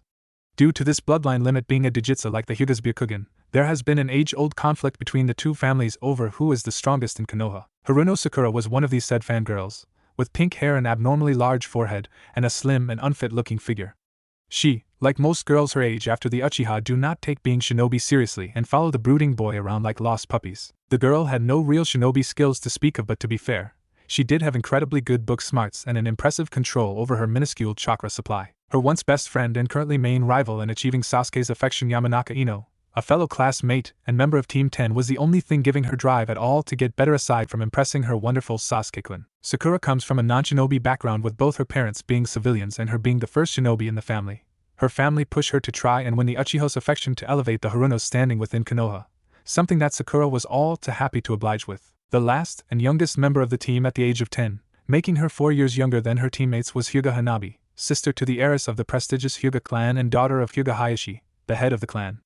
Arrogant, cold and serious to a fault, she was a very good shinobi, especially for her age. She was seen as a prodigy in the gentle first taijutsu style of the Hyuga, which uses their bloodline limit, the Byakugan, to see their opponent's chakra system while they use precise bursts of chakra from their hand and fingers to close the pathways, stopping the flow of chakra and immobilizing of killing their opponents with a single blow. The black-haired girl had an extreme hate for her sister, who holds the title of clan heiress over her head like it was some superficial toy to show off, even if she was nowhere near as proficient or skilled of a shinobi as Hanabi. This resentment of her sister, along with the treatment she receives as a result of it, has grown to become a bitterness that she holds towards her family for allowing such a weakling to claim the title. Now though, they all sat in the dining room of their client, Tazuna's house, waiting for their sensei to wake up after his fight with the missing nin to see what is on the schedule for the day. Suddenly, 3 heads whipped in the direction of the stairs to see a tall silver-haired man whose hair seemed to defy gravity, that wore a face mask covering his lower face and a Konoha forehead protector with the insignia of the Leaf Village on it worn diagonally covering his left eye. He was leaning on a single crutch as he hobbled down the stairs,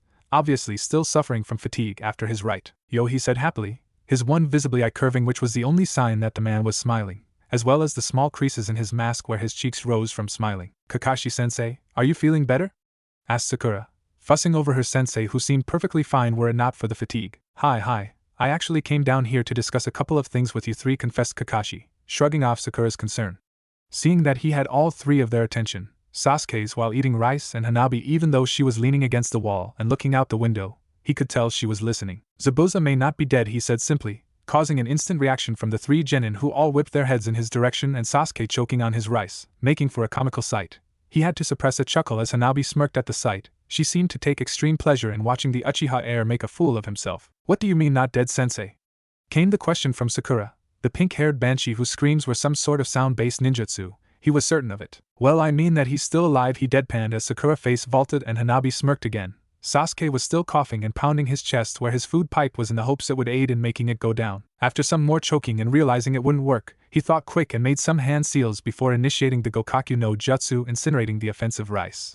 He then glared at everyone in the room after he was sure he wasn't going to die for not helping, though no one seemed to notice. Hanabi was the one who decided to get some more information. "What makes you believe that Momochi-san is still alive, Kakashi-sensei?" she asked stoically, with only the slightest sign of amusement showing in her eyes at both her teammates' actions. "Well, firstly, the hunter nin didn't dispose of the body on the spot and took it away, likely to escape.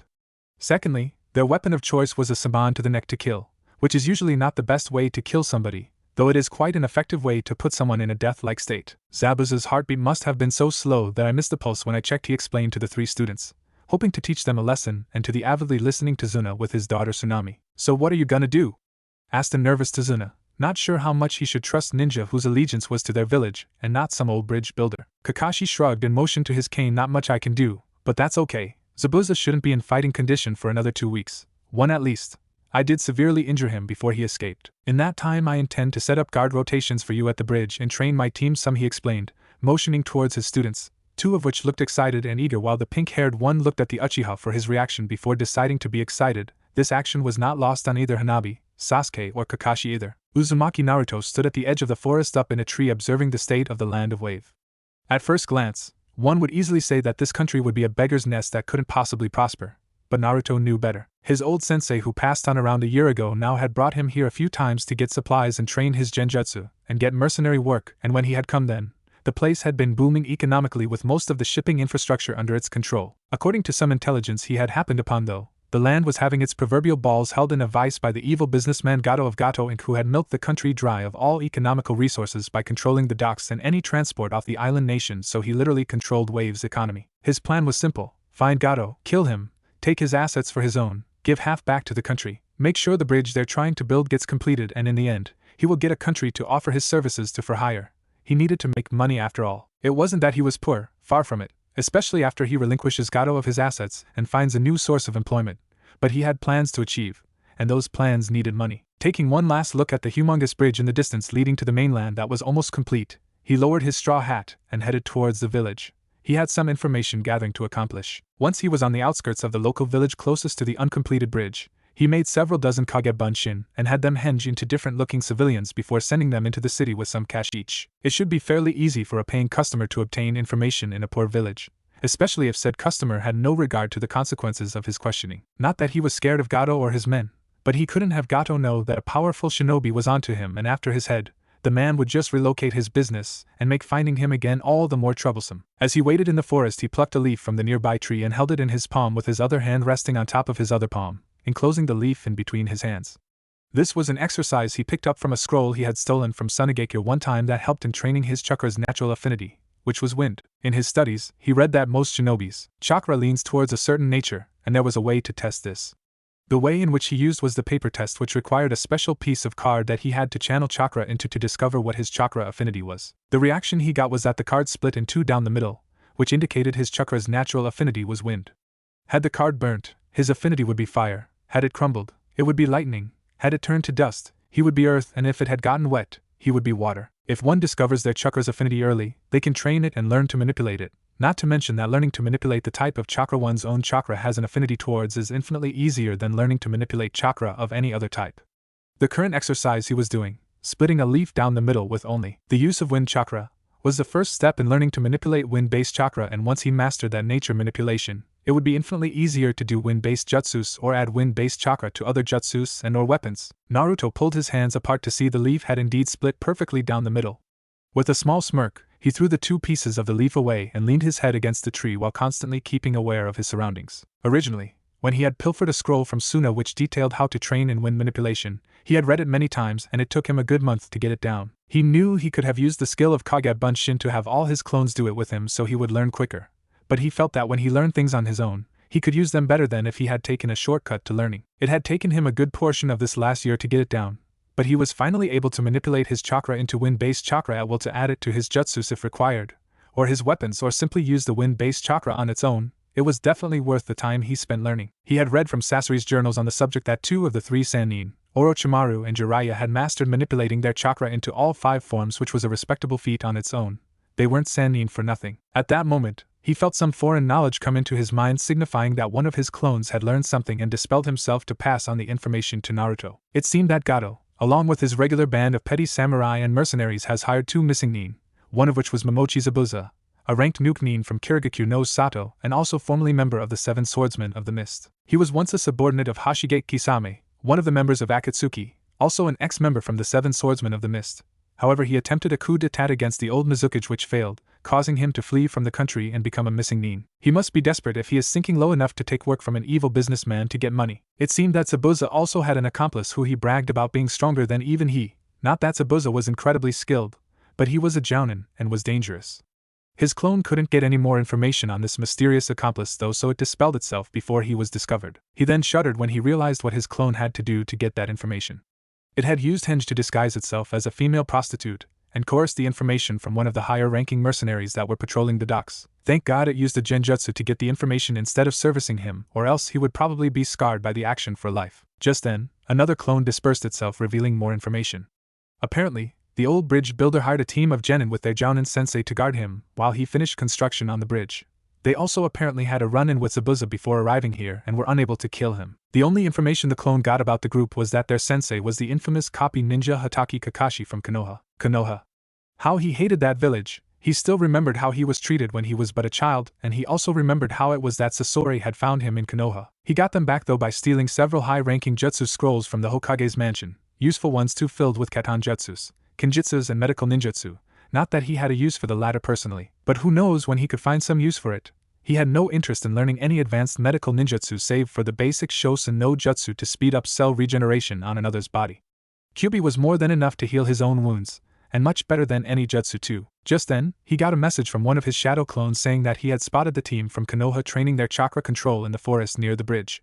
Smirking at the information, he sent a message back to that specific clone to keep a constant eye on them, and not to be seen. God, he loved the Kage Bunshin technique, infinitely useful. The Kage Bunshin Naruto stood in the trees hidden by the leaves and branches between him and the group of 3 people practicing in the clearing. These children all looked to be training chakra control by doing the tree climbing exercise. Naruto just rolled his eyes. These children look to be his age and are only now doing the tree climbing exercise. Oh, how the mighty have fallen. Konoha, said to be the strongest of the 5 shinobi nations, having genin that do not have enough chakra or control to complete this exercise. Looking in the clearing again, it seemed that the smallest of the 3, a Hyuga, was the best at the exercise, being able to scale the tree without falling. However, her reserves wouldn't allow for her to do it more than a few times, as she already looked tired. The pink-haired one who was so unbelievingly loud and constantly annoying the only boy of the 3 had also scaled the tree, but her reserves were so bad, she couldn't even make her way back down the tree she scaled. The boy was able to scale 20 feet up the tree before flipping off and landing on the ground to try again. It seemed he had decent reserves but average control over them. His observations almost made him want to snort in amusement, and he would have if he didn't want to remain hidden. Sasori-sensei had him doing these exercises when he was 7 years old, and he completed them in one day only to continue doing them to increase his reserves and control further. Would he have wound up this pathetic if he had stayed in Konoha?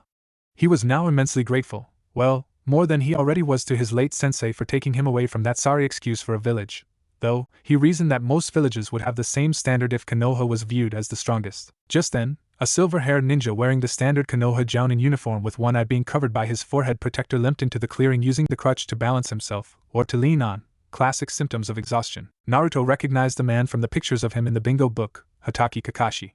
The man walked into the clearing and gave a few pieces of advice to the genin before his head snapped in his direction.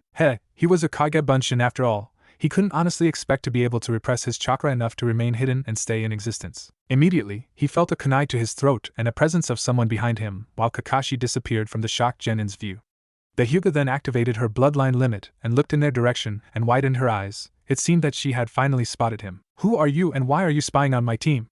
asked Kakashi in what was supposed to be a threatening voice. Naruto didn't feel threatened though. The man was in no condition to fight, and he was only a clone after all. Naruto merely stood up slowly, with his back still to Kakashi. Turning his head ever so slightly, Naruto spied this new threat from the shade of his straw hat, still keeping his eyes from view. Kakashi seemed to be eyeing him warily, if only he knew. "Hatake Kakashi," answered Naruto, surprising Kakashi at his young-sounding voice. "My reasons are my own." Immediately, his surprise disappeared though, and Kakashi narrowed his eyes, ready to slit his throat. Naruto merely smirked under the cover of his cloak though and muttered 2 words that made Kakashi gasp and leap away before it was too late. Bunshin Daibakuha. The chakra within the clone rushed out in one massive display of power, expelling the chakra within the clone with such force it created a massive explosion that all but destroyed the tree they were standing on and blasting Kakashi into another tree. As soon as Kakashi landed, using his crutch for support, his 3 genin were by his side with worried, anxious and even excited looks. "What the hell was that?" screeched the pink-haired banshee, causing the other 3 to wince. How the loud girl passed the ninja exam was beyond them. "That was someone who has been spying on you for an unknown amount of time before I arrived. I only barely sensed his chakra signature when I arrived, so it's no surprise that you all missed it. What shocked me though is that it was a Kage Bunshin, not a real person. Also, the technique used to explode the Kage Bunshin also surprised me. Both techniques are Kenjutsu native to Konoha, and I am positive that he was no Konoha shinobi. I also don't know of any Konoha missing nin that would fit his description and could use those 2 jutsu he trailed off." Not knowing how the next bit of information would affect his team, the only other Konoha missing nin who could use both those techniques and is young is Uchiha Itachi. but he would be older than that shinobi sounded. At the mention of Uchiha, both Hanabi and Sakura turned to Sasuke, who seemed to be glaring at the ground while clenching his fists in rage.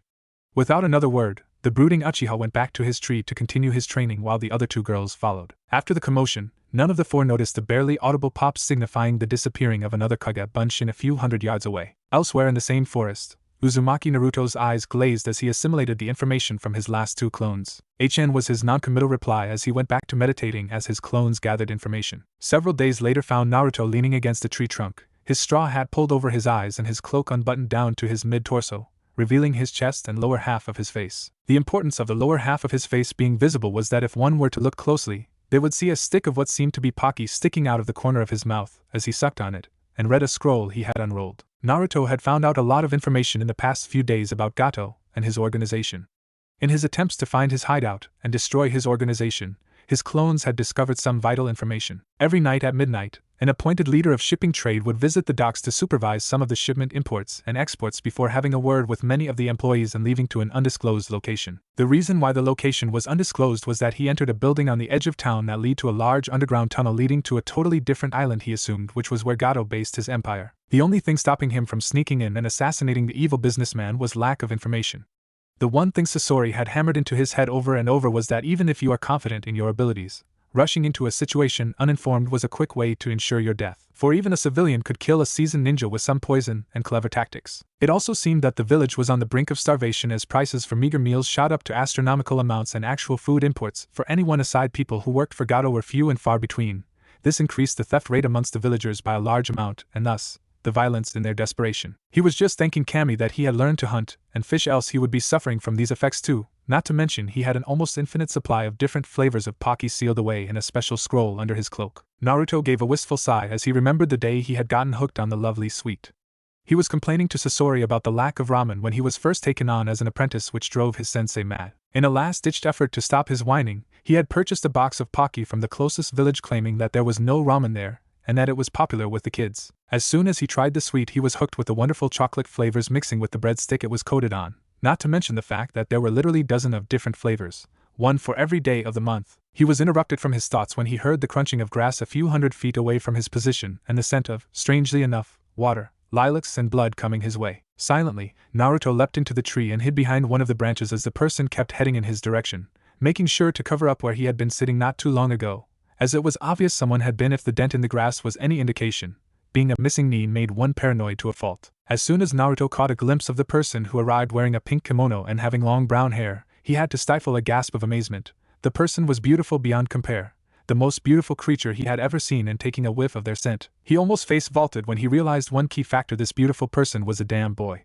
The thought almost made him chuckle. Either the boy was a transvestite, or he liked confusing people with his looks and state of dress. Either way, it was amusing. Naruto watched silently as the boy began to pick some herbs from the small field of flowers nearby and frowned. The particular herbs he was selecting were needed in a wide array of different healing ointments and potions, such as chakra restorative potions, wound potions and muscle relaxants. That and the smell of blood made Naruto suspicious. When he observed the boy more closely, he also noticed that he carried himself very carefully, with every movement being precise and efficient, never exerting too much to make every move, doing the bare minimum, like an experienced shinobi. Then he remembered the reports his clones had given him on various conversations the Konoha shinobi had and what villagers had reported. Gato had two shinobi in his employ. One was Momochi Zabuza and the other was a mysterious hunter nin with long brown hair that always wore a mask, as hunter nins do. The description definitely fit the boy, who also had long brown hair, was picking herbs for healing ointments most likely to heal Zabuza after his defeat, carried himself like an experienced shinobi and was disguised like a civilian girl. No one would suspect her, and he almost didn't either. Naruto then realized that for these shinobi to do their job, they would have to have a hiding place away from hunter nin for a prolonged period of time so they wouldn't have to fight two battles at once. This led him to believe that they were most likely staying in Gato's base of operations. Given that, Naruto made sure to memorize his scent so that he could track it later to the base. He may be able to keep hidden now, but that was because he was not moving at all, and thus was able to suppress his chakra to a point that one would need to be extremely talented in the field to detect him. After he finished picking his herbs, the boy left without even looking back. After several minutes in which Naruto was unable to hear him anymore, he jumped out of the tree and made sure to check which herbs the boy picked before referring to his scrolls to find out what healing ointments he planned on making for his partner. Neither he nor Sasori were particularly fond of healing, but they were of poisons and one needed to know how to cure poisons if they chose to make them. Also, when using herbs to make poisons, you should learn what else they could be used for. Before setting to work, Naruto made sure to firmly implant in his mind that boy's scent so he could track him tomorrow morning back to the entrance of the base, and waiting for them to come to him instead of him rushing in. The next morning, Naruto was quick to remember that boy's scent and followed it through the forest. He passed many slashed trees, minor camping sites and blood stains which gave him a bad feeling, but he continued on his way where the scent led him until he noticed that led off in another direction once he reached a cave opening. Naruto frowned when he realized this. He doubted that the shinobi could tell he was there yesterday, so he surmised that he must be off with Zabuza somewhere. It then clicked in his mind, the reason for the healing bombs yesterday, the late time in which he was picking the herbs. They intended to attack the bridge builder today, and that was where they must have been. Dismissing this for now and sneaking into the cave using a jutsu that made him invisible and hid his scent, Mai Seigekyu no Jutsu, Naruto made quick work of any mercenary he came across by slitting their throats using his wind chakra to make a wind blade. That way they wouldn't make a noise when he killed them. Naruto continued further and further into the cave past numerous doors, turning off lights as he continued on his path of destruction so he would be the only one that could see in the dark. Naruto had a bad feeling though when he could smell something like sweat and semen deeper in the tunnels, coming from a criminal base. That is never a good sign. Further investigation had him hearing grunts and moans as well as the sound of a crying woman. Putting two and two together, Naruto barely was able to rein in his killing intent at that moment before a vicious idea came to him as he snuck into the room in which the taping was occurring, only to pause in his stride when he noticed three men having their way with someone who resembled the bridge builder's daughter. She looked to have been beaten before they began to have their way with her, while one was forcing his member down her mouth, and the other two were penetrating her both rectally and normally. Looking to the other side of the room, he spotted a dozen more naked men pleasuring themselves, most likely getting ready to have their turn after these three were done. The three men with the woman were jeering and groping her inappropriately, while the other men in the room took a pleasure in seeing these three men violate a defenseless woman so badly.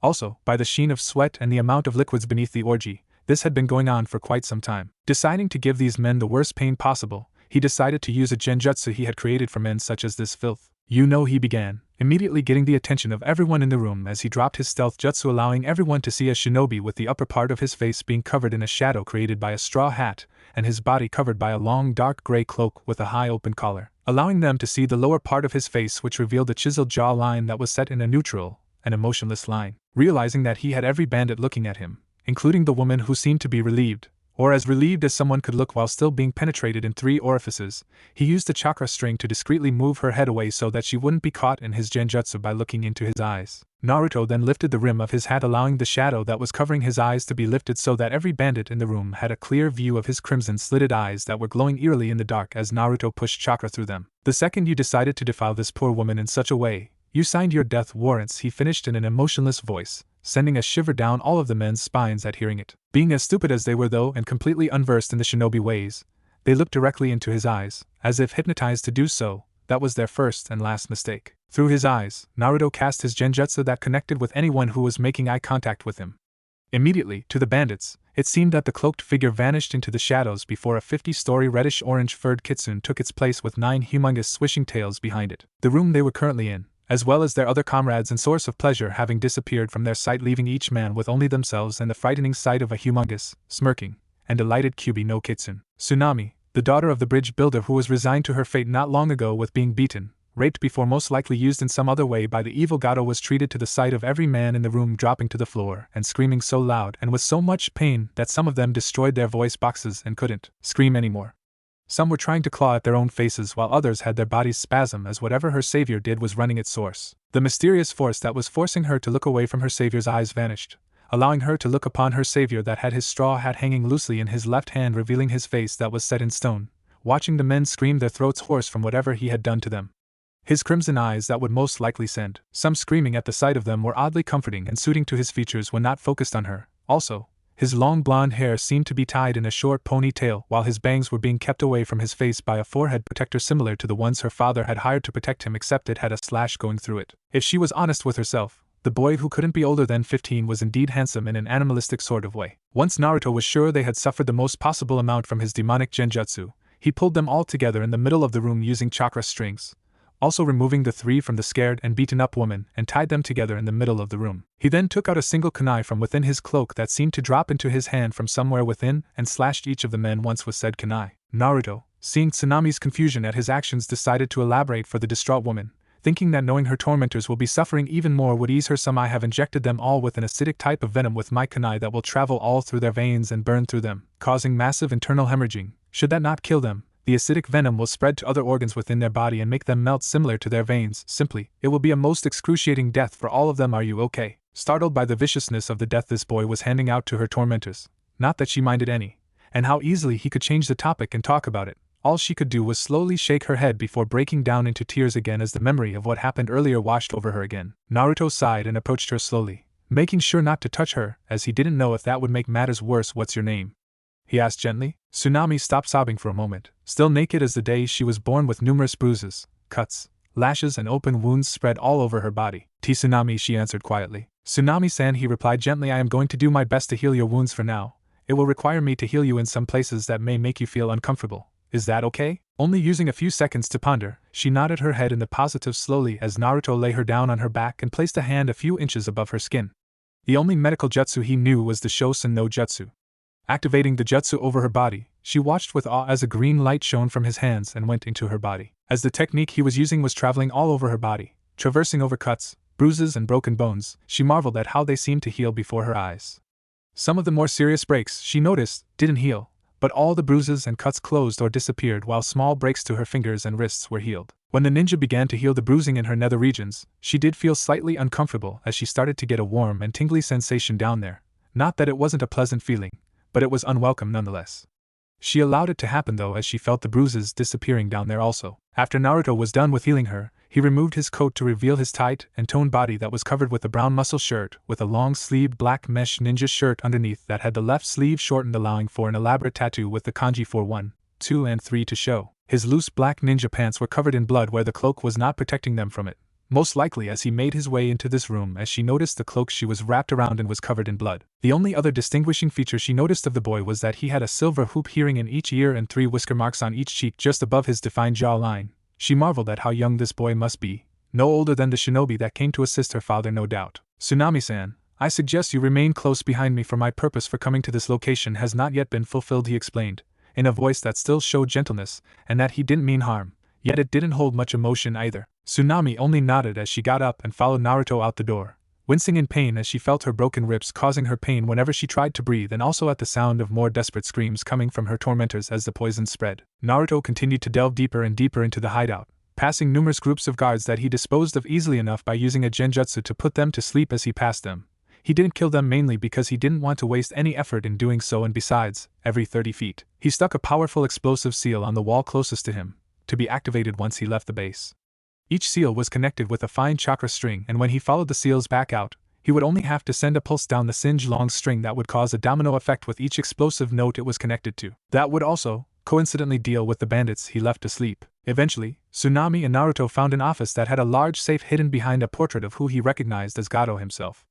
Opening the safe by blowing off the locking mechanism, he looked inside to find the largest amount of money he had ever seen. The man really did bleed this country dry, a country that was economically booming before he arrived.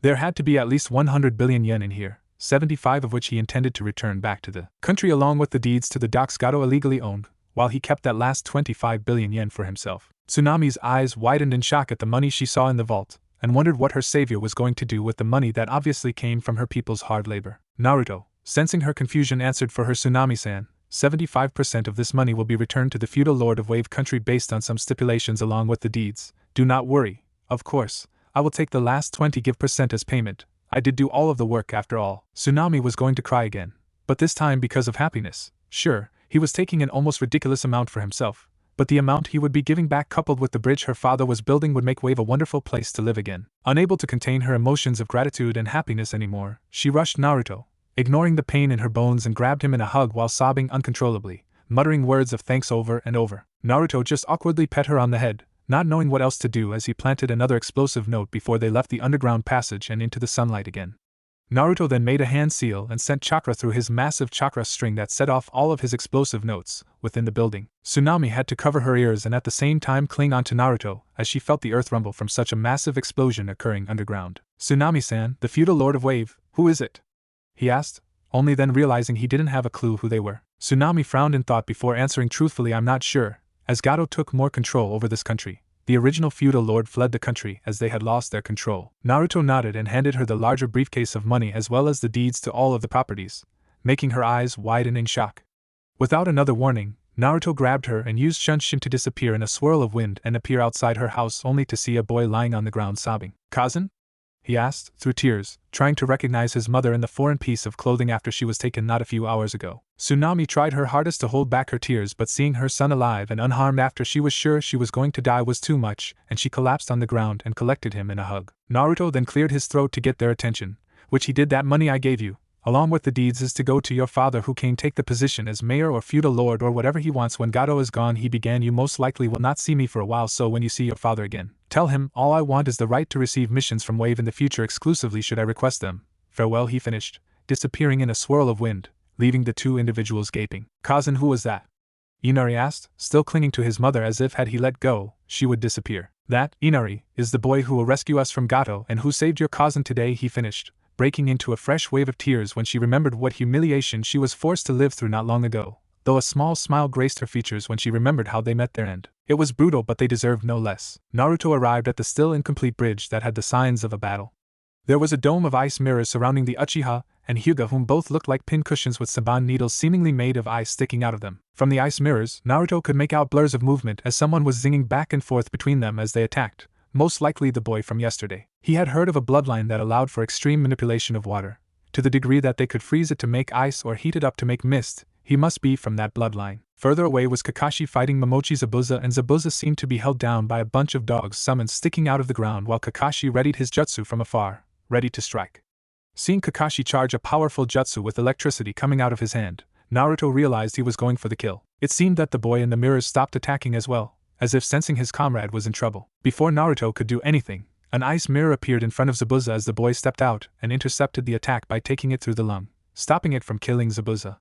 Immediately, the ice mirrors disappeared and the ice saban in the two human pin cushions dissolved into water. Staring in shock at the scene, he then narrowed his eyes as he paid attention to what was going on with his highly sensitive hearing. "Good tool, Haku. You proved to be useful after all," he finished with a vicious smirk before tossing him aside like a broken kunai and continued to fight with Kakashi. From then on, though, it seemed as if it was a one-sided fight. Kakashi cut the tendons in both of Zabuza's arms, causing him to drop his sword and render him pretty much useless. Naruto then sniffed the air and smelt a mixture of alcohol, blood, metal and sweat on the other side of the bridge, as well as hearing a lot of footsteps, like an army was approaching. No wonder his base was virtually empty. He planned on killing Zabuza even if he succeeded, he surmised, realizing Gato must have brought the majority of his mercenaries with him here to finish off the missing Nin. Naruto then focused chakra to every part of his body and used Shunshin to disappear and reappear behind a pillar, still out of everyone's sight, but close enough to begin his attack when he wanted to, and then with a grin, he unsealed one of his favorite puppets from the scroll, Tenchi, not wanting to use his human puppets unless absolutely necessary. Well,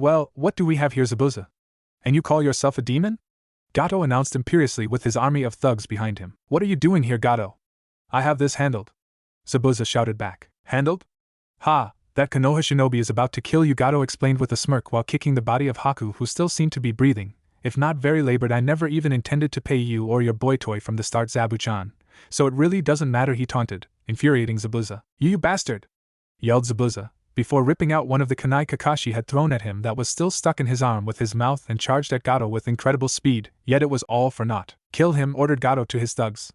The thugs hesitated for a bit, under Zabuza's unreal killing intent, but they got their wits back and cut him down, but not after Zabuza had taken down at least 20 of the moronic mercenaries while on his way to Gato. "Heh, a demon indeed. Well, now that that's over," he began with a cruel smirk. "Surrender your life to Zuna-san. I have your daughter at my base where my men are using her as entertainment," he commented with a cruel smirk. Tizuna's face paled in shock and sadness, then it changed to one of absolute fury when the implications sank in. "You son of a bastard! I'm gonna kill you if there is one hair on her head harmed!" Tizuna yelled with fury, having picked up a loose plan with a large nail in it and charging Gato. He suddenly stopped, however, when something from up above blocked out the sun briefly and cast a shadow on the bridge. By now, everyone's attention was drawn to it, but because of its positioning in front of the sun, no one could make out what it was. From the looks of the shadow, though, it had 6 feathery wings, a small torso and a large waving tail. The thugs started to get unnerved at the sight, and Kakashi unveiled his Sharingan to see chakra strings attached to the figure leading to a pillar close by. But he couldn't do much in his situation. He was already worn out from his fight with Zabuza and was already worried about what he could do against such numbers of bandits. "I hope this isn't anything bad." Then a polite and emotionless voice that seemed to be coming from everywhere yet nowhere sounded out across the bridge. "Gato-san," it began, sending chills down, "said businessman spying your empire has already been destroyed, your entire fortune pilfered and your base destroyed. You no longer have a hostage and she is safe," he began, much to the relief of Tizuna, however. For your actions against her and the populace of Wave Country, your punishment is death. Before Gato, his thugs, or Kakashi could react, the figure that was once obscured by the sun moved quickly to a position in front of the army of thugs with their leader and spread its wings wide, with the feathers of the wings all pointed towards the mass of thugs. Then, the chest piece opened up to reveal a small cannon. And now wait a minute, interrupted a terrified Gato who wasn't sure if he should believe his fortune had been stolen from him. I can pay you whatever. He never got to finish though, as Tenchi immediately leapt into action. From each feather of the 6 wings, several hundred samban needles were shot out in a cone fashion towards the bandits from each feather, hitting most of them, while small balls with explosive notes on them were shot out of the chest cannon at groups of thugs. The waves of samban being shot were so plentiful that they cast a shadow that momentarily blocked the sun like a blanket. From each arm, a powerful flame that rivaled a high-level katan jutsu was being shot out, hurting the bandits in a way so that they would be hit by the samban needles. In the midst of this relentless assault, Gato was hiding behind his thugs and trying to escape with his life. Naruto would have none of that though. After all the samban and grenades were spent, Tenchi flew over to the retreating form of Gato, and with a swing of its massive tail, the puppet eviscerated Gato by swinging its tail upwards from beneath Gato's legs. The man died painfully. By now, Kakashi, who had just recently awoken Hanabi, and Sasuke, who were only knocked out by the samban their enemy was using, Sakura and Tazuna looked on in awe and shock at the mass scene of destruction. They were so transfixed by the scene that they missed a blur of brown used Shunshin to collect the corpse of one of their enemies, and just as quickly vanish. Naruto appeared on the other side of the bridge with a heavily bleeding boy in his arms and hurried to get away as quickly as possible so he could try and treat the wound before he died. It would be a shame for someone so powerful to die so needlessly, of course. Naruto leaned against a tree as the boy he saved earlier sat next to the bonfire recovering. It had taken nearly all of his chakra reserves to regenerate the cells in the boy's lungs before closing the hole in his chest with the Shosen no Jutsu. He was no medic nin. There were obviously better ways to heal such injuries. It was just thanks to his massive reserves that he could keep it up for so long for it to have an effect. With a few blood-replenishing pills and the right application of healing chakra, the healing took nearly 2 hours of constant application of Shosen for it to heal him enough so his body could do the rest. After making him take a soldier pill and taking one himself, he fell into a light sleep against the tree, waiting for the boy to awaken from his slumber. Tsunami had just finished putting her son to bed after the traumatic experience they both had been through when she heard a loud crash coming from downstairs. She let out a shriek, fearing the worst. "Tsunami! Where are you?" yelled the distraught voice of her father, and she immediately let out a sigh of relief. Hearing her scream though, he immediately found her upstairs with the large gray cloak her savior gave him and nothing else, with puffy red eyes showing that she had been crying heavily. Since she was able to get out before breaking out in sobs again in her father's chest. "Tsunami-chan, I'm here, it's okay," Tazuna muttered in her ear, giving her assurances. "What happened, Tsunami-chan? Can you tell me?" he asked, oblivious to their audience of Konoha shinobi just a few meters away, also wanting to know the same thing. Tsunami then began to retell her nightmarish experience, breaking down in fresh, uncontrollable sobs when she had to explain how those men raped her over and over.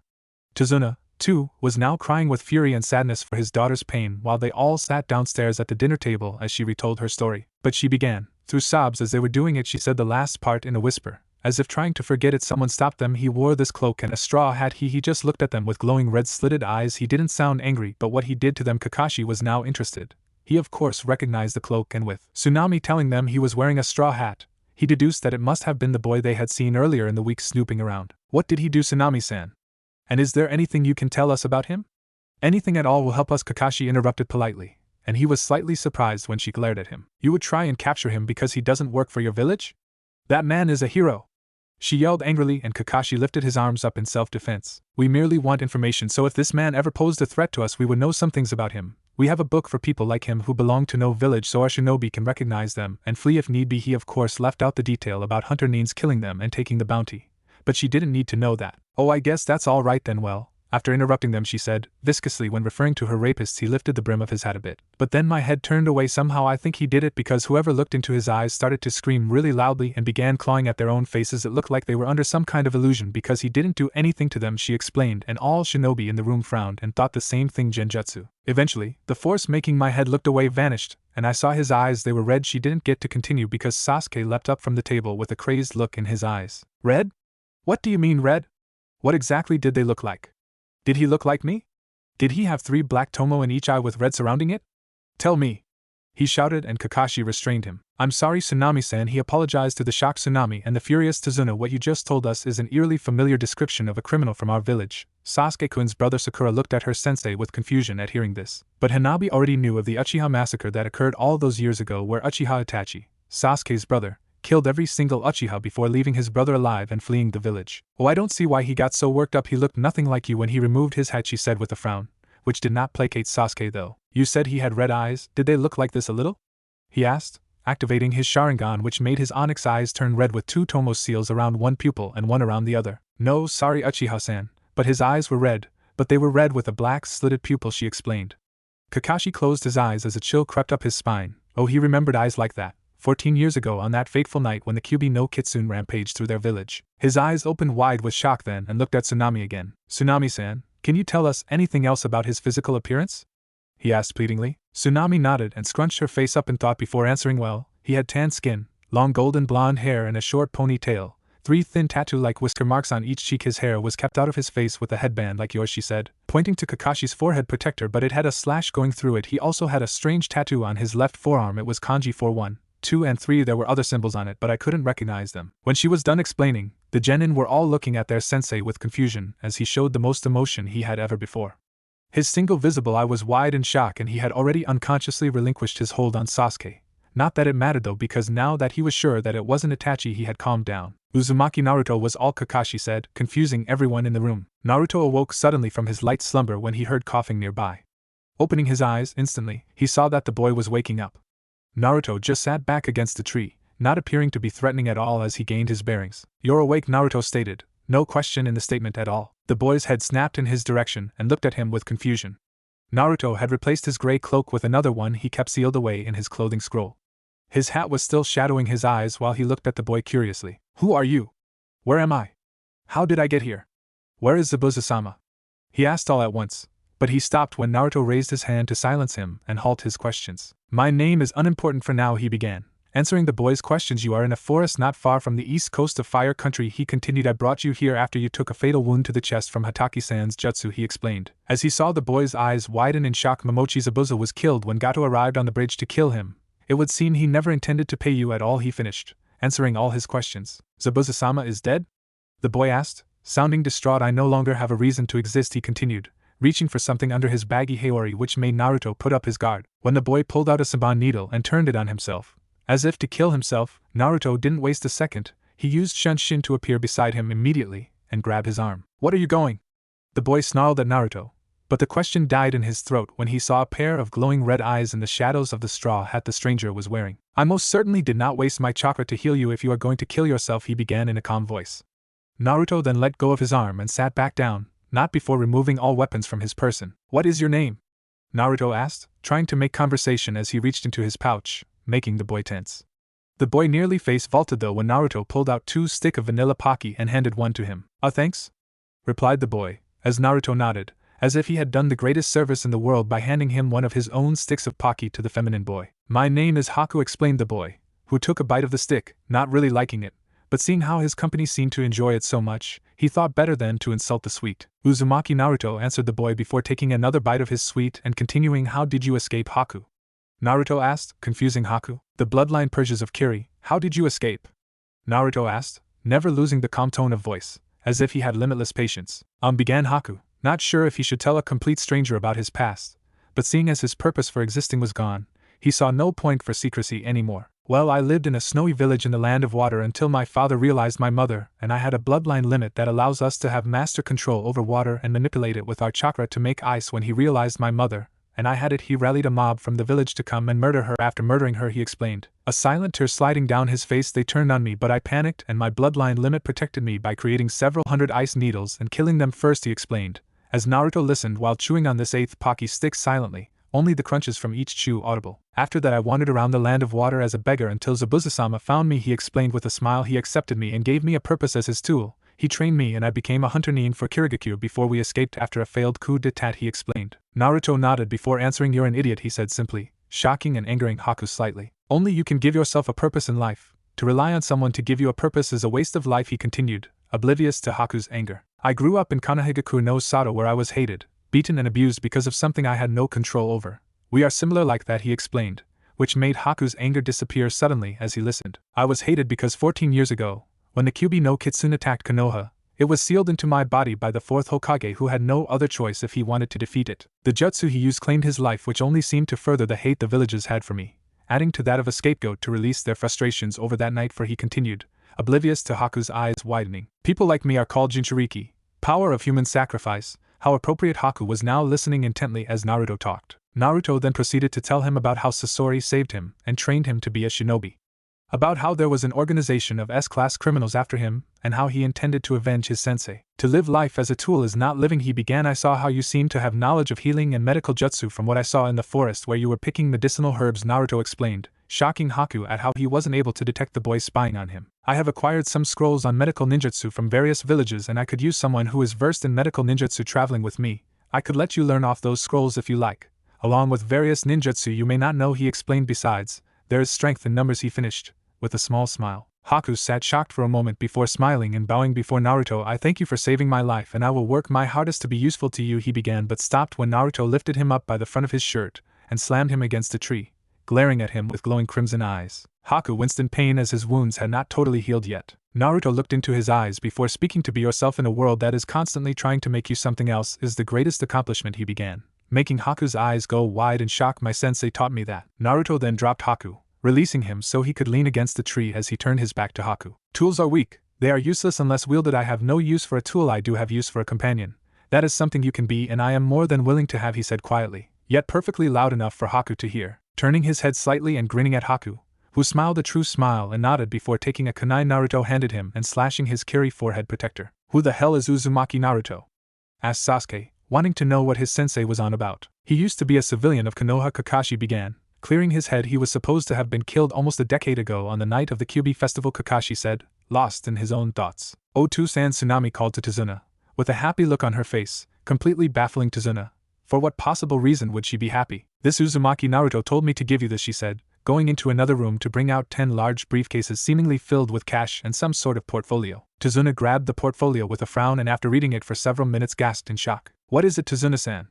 Asked Hanabi, interested in what he was reading and what this mysterious missing nin had done. These are the deeds for all the shipping companies and dock properties that were owned by Gato for importing and exporting all of them, Tazuna said in shock. Tsunami grinned. Yep, and in those briefcases is approximately 75 billion yen. The other 25 was taken by him though, but that's plenty to bring this country back to economic prosperity. Any? Tazuna spit out the sake he was drinking after having read the document. San looked to his daughter with tears in his eyes. Are you serious? Tsunami nodded, and before she could respond, Tazuna collected her in a hug, laughing and crying in happiness. It seemed that Wave would be alright after all. Team 7 remained in Wave until the completion of the bridge, whereupon it was named the Great Naruto Bridge, and thanks to the mysterious shinobi that gave them their country back, something Sasuke wasn't all too happy about. After completing the mission and getting the money compensation from Tazuna with a large tip, they headed back to Konoha. It had been roughly 3 months since the fiasco in the Land of Waves, and since he had met Haku, things have been different for Naruto since then. Haku immediately, once realizing they would be traveling together, wanted to get to know each other better, so they knew each other's skills and weaknesses. Naruto had informed him that he wasn't really bad at anything, but he preferred using genjutsu, his puppets, which Naruto showed him, except for his human puppets, and fuinjutsu. He had also told the boy that though some may call it unhealthy, he had a fierce Pocky addiction, to the point where he would constantly carry hundreds of boxes of the delicacy on him at all times. If Haku found that weird, he never said anything. Haku had told him that he preferred medical jutsu and elemental ninjutsu, obviously with his bloodline limit. After giving a demonstration of all of the Hayatan and Suiton jutsu he knew, Naruto began to teach him some of the more advanced Suiton and Futon jutsu he knew. Naruto knew a fair bit of elemental ninjutsu, he just preferred not to use it though, as it consumed too much chakra, thus not allowing him to use the chakra for better purposes, like augmenting his movements. Haku absorbed all the ninjutsu Naruto had to teach him, as well as the ones from scrolls he had stolen from Kiri, Kumo and Suna, which held Suiton, Raiton and Futon jutsu respectively. Haku found that he didn't have much talent for Doton and Katon jutsu as opposed to the other 3 elements, which was fine. What Haku really excelled at though was medical jutsu, and he had nearly began to do backflips when he had shown him the medical scrolls and journals he had acquired from Konoha that were written by the legendary healer Tsunade herself. Naruto was relieved that he had taken an interest in that branch of jutsu, for a healer was always a welcome addition to the team. Naruto also never stopped training his stamina, as he had to keep the physical aspect of his chakra balanced with the spiritual aspect that is constantly being added to his body thanks to the Kyuubi. He wasn't complaining though, it added incentive to constantly train. Now though, Naruto happened on Haku, who took to poisoning different animals, only to heal them with a poison removing technique he had learned. Of course, the poisons were supplied by yours truly, giving him more experience with the removal of all types of poisons. There weren't many people who knew as much about poisons as him. Naruto watched silently as Haku healed their dinner while munching on a stick of strawberry Pocky. After 10 minutes of constant bubbles of green chakra removing black liquids from within the animal, Haku stopped only to watch with a smile as the deer he was healing got up, licking him on the nose, and ran off into the woods. Naruto wondered if the deer would have been so grateful if it realized Haku was the one to poison it in the first place. It seems you are quite proficient with that jutsu, Haku-chan, commented Naruto, much to the annoyance of Haku. Would you please refrain from adding chan to my name? I am a boy, he replied, with a frown, causing Naruto to shrug. Then perhaps you should stop dressing like a girl? It seemed Haku did not appreciate that one bit, and was about to show Naruto why he was so proficient with using Senbon when Naruto interrupted the agitated boy. Our next destination is Konoha, he said simply. Konoha? Haku asked with confusion, knowing that was where Naruto was from. Why? I have received intelligence that the newly developed village Otogekure has formed a secret alliance with Sunagekure, and intend to invade at some point during the Chunin exams, Naruto answered. Haku was shocked at how his partner always seemed to be privy to such information that no one else would be able to happen upon. Whenever he asked how he could always come upon such information, Naruto always answered by saying that Fuinjutsu was a powerful branch of ninjutsu. Not that I mind, but how is that of any concern to us? I would imagine you have cut all ties to that village? Haku asked, still confused. Naruto, while walking away to their campsite, paused long enough to give a piece of information that answered all of Haku's questions. Orochimaru is the Otokichi. Orochimaru. When Naruto had first told him that his main goal for now was to kill the snake Sannin because he was the one to kill his sensei, Haku disapproved, telling him that seeking revenge would not make him happy. Naruto had responded by telling him that it had nothing to do with revenge, more about his sensei's dying wish. Who knows, Haku-chan? Perhaps you can find the man of your dreams once we arrive and take in the sights, any? He finished before leaving the clearing, loud enough for Haku to hear. One thing Haku could do without was Naruto's weird if a little sarcastic sense of humor. I'm not gay, Naruto! Haku yelled back, knowing it was futile. Haku would never know how the blonde shinobi could aggravate him so easily when he was always so calm and polite. Hatake Kakashi sighed as he eyed his genin team. It had been a few months since the mission in Wave Country, and as soon as he had arrived back home, he had informed the Hokage about the possibility of Naruto still being alive. This of course forced the aged leader of the village to inform the shinobi and civilian council about him, which resulted in Naruto being made an S-class missing nin. He wasn't sure whether to be happy or distraught at that piece of information that they would deem him enough of a threat to be grouped with the likes of Uchiha Itachi and the snake Sannin Orochimaru, or distraught because hunter nin from all over the world will be trying to hunt him for the massive bounty on his head, which was on the same level as Uchiha Itachi, yet still less than Orochimaru. It had only taken 2 weeks for Naruto's profile to be in the bingo book with no picture supplied, seeing as the only people who knew what he looked like were people who had seen him covered with a straw hat. The reason such a matter affected him so was simply, not long after Naruto's supposed death, the Hokage had informed him that Naruto was his old sensei's son, someone who he should have been tasked to looking after. At the time, Kakashi had given him a good piece of his mind and quit Anbu to grieve, which the Hokage didn't dispute at all and only excused his actions by saying that it was his father's wish for no one but the Hokage to know his heritage. Now though, he had another problem to deal with. The council had ordered him to place his team in the Chunin exams so Konoha could flex their proverbial muscles by showing off their genius Uchiha. They didn't much care for the other 2 members of the team, and though he wasn't too worried about Hanabi, the girl being even better at taijutsu than Sasuke, he was worried about Sakura, no matter how annoying the fangirl shinobi wannabe was. Arriving at his team meeting place at the bridge near training ground 3 hours late like normal, he was greeted with the sight of a meditating Hanabi, a brooding Sasuke and a fuming Sakura. "Ohio team," he greeted jovially. "You're late," greeted back the pink-haired banshee of the team. Honestly, you'd think by now she would expect it and arrive late, or at least enjoy his hard thought-out excuses. "Sorry I'm late, but when I went to the bathroom this morning, I had to wrestle an alligator that popped out of the toilet before I could use it, and naturally, it took me the better part of the morning to do," he replied, congratulating himself on coming up with another brilliant, to him, reason for being late. "Liar!" she shrieked again, as if it weren't obvious. "Anyway, I've nominated you 3 for the Chunin exams," he said, while smiling. This caught Sasuke's attention after having a little run-in with a team from Suna who said they were competing in the tournament. Maybe he could test his strength against the red-haired one that was leaking killing intent that sent shivers down his spine. Hanabi just nodded while accepting the entrance form her sensei handed her, her father having already informed her of the possibility earlier that month. Sakura had paled and while shaking, took the entrance form Kakashi had handed to her. She read about the Chunin exams and people could die in them. Suddenly being a shinobi became more real. "If you agree to participate, sign those forms and hand them in at the academy in room 301 by noon tomorrow.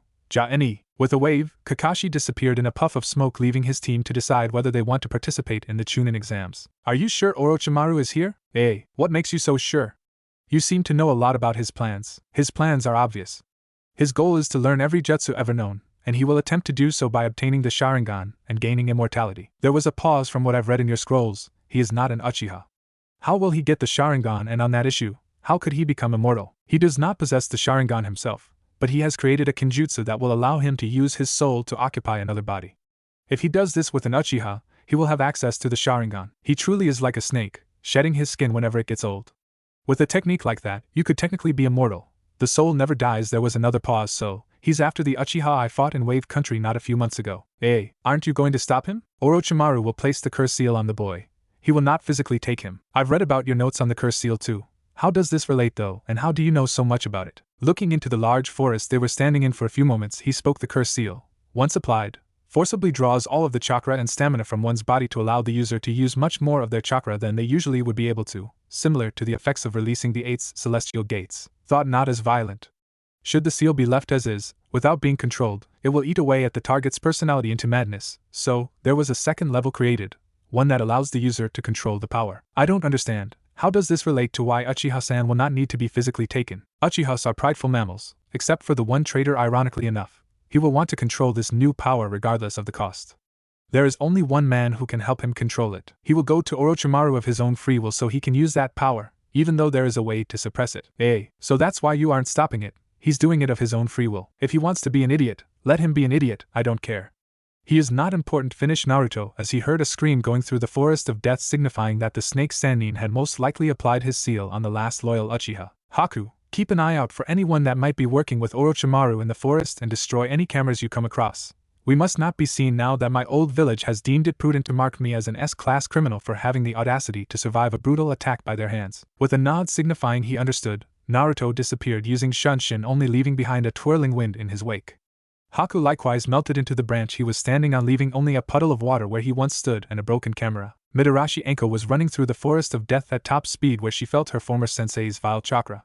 Her subordinates had recently informed her of having found the bodies of 3 dead Kusa shinobi with their faces melted off, the telltale signs of Orochimaru when he takes the shinobi's face as his own. Now, she would exact revenge on the man she hated the most in this world.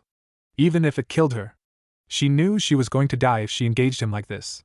But as long as he died too, it didn't much matter. She hated Orochimaru with a passion, for betraying the village she loved, for experimenting on innocents right under her nose, her being one of them, for abandoning her when he left the village to turn traitor, and most of all, for leaving her behind and spitting in her face. She was loyal to her sensei who had become a father figure to her regardless of his misgivings, but all he did was shun her and leave her to the mercy of Konoha, who treated her as they would treat him.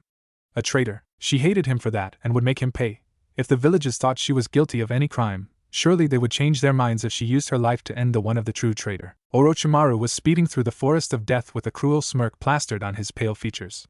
He had infiltrated the Chunin exams and everything had gone to plan. The whole purpose of this invasion was to mark the Uchiha brat as his next body, then show him why the village he was currently in was weak, giving him more reasons to want to leave. If wanting to control the power of his curse seal wasn't enough incentive to want to flee this weak village, then surely when he killed his former sensei, the Sandaime Hokage of Konoha, when security was at its tightest, it would open his eyes. As Orochimaru continued to mentally congratulate himself on his ingenious plans, he almost failed to notice the trio of kunai sailing in his direction that would have impacted had his finely tuned senses not heard the whistling sound they made as they traveled through the air. He mentally cursed his inattentiveness that could have gotten him severely injured had his opponent been a little more skilled.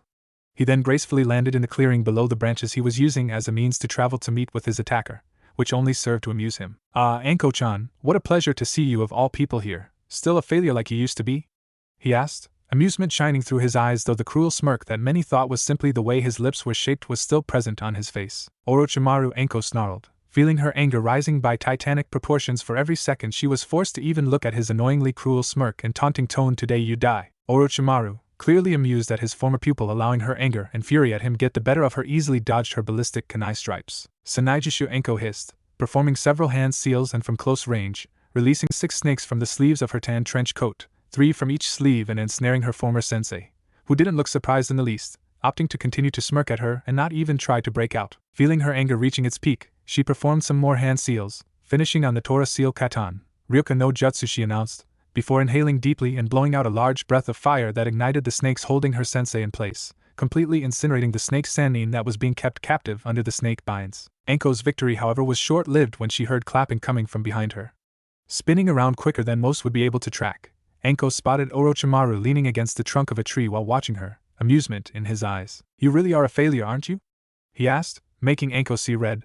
But he wasn't done. A mere genin, Orochimaru began, making sure she caught the emphasis on the rank. "Tried that exact same trick on me only moments ago. Now I have to put up with Jounin, not to mention a previous student of my own. using such petty and weak, he emphasized again. Knowing how to push her buttons, one of the perks of being Anko's sensei for as long as he was trick against me? Did you honestly expect it to work? He finished, with an evil-sounding cackle that just sounded downright creepy coming from the mouth of a female Kusa shinobi. Orochimaru really was twisted. Forcefully calming herself down, else she knew she would make a careless mistake, Anko began the hand seals for a technique she had saved just for this man. Many may think Orochimaru to be deranged, slightly touched in the head, a regular megalomaniac, but one thing he most definitely was not was stupid. The serpent-like man immediately recognized what his ex-student planned on doing when he saw helplessness, resignation and resolve flash through her eyes before she started a very familiar set of seals. She intended to use a kinjutsu that he had invented.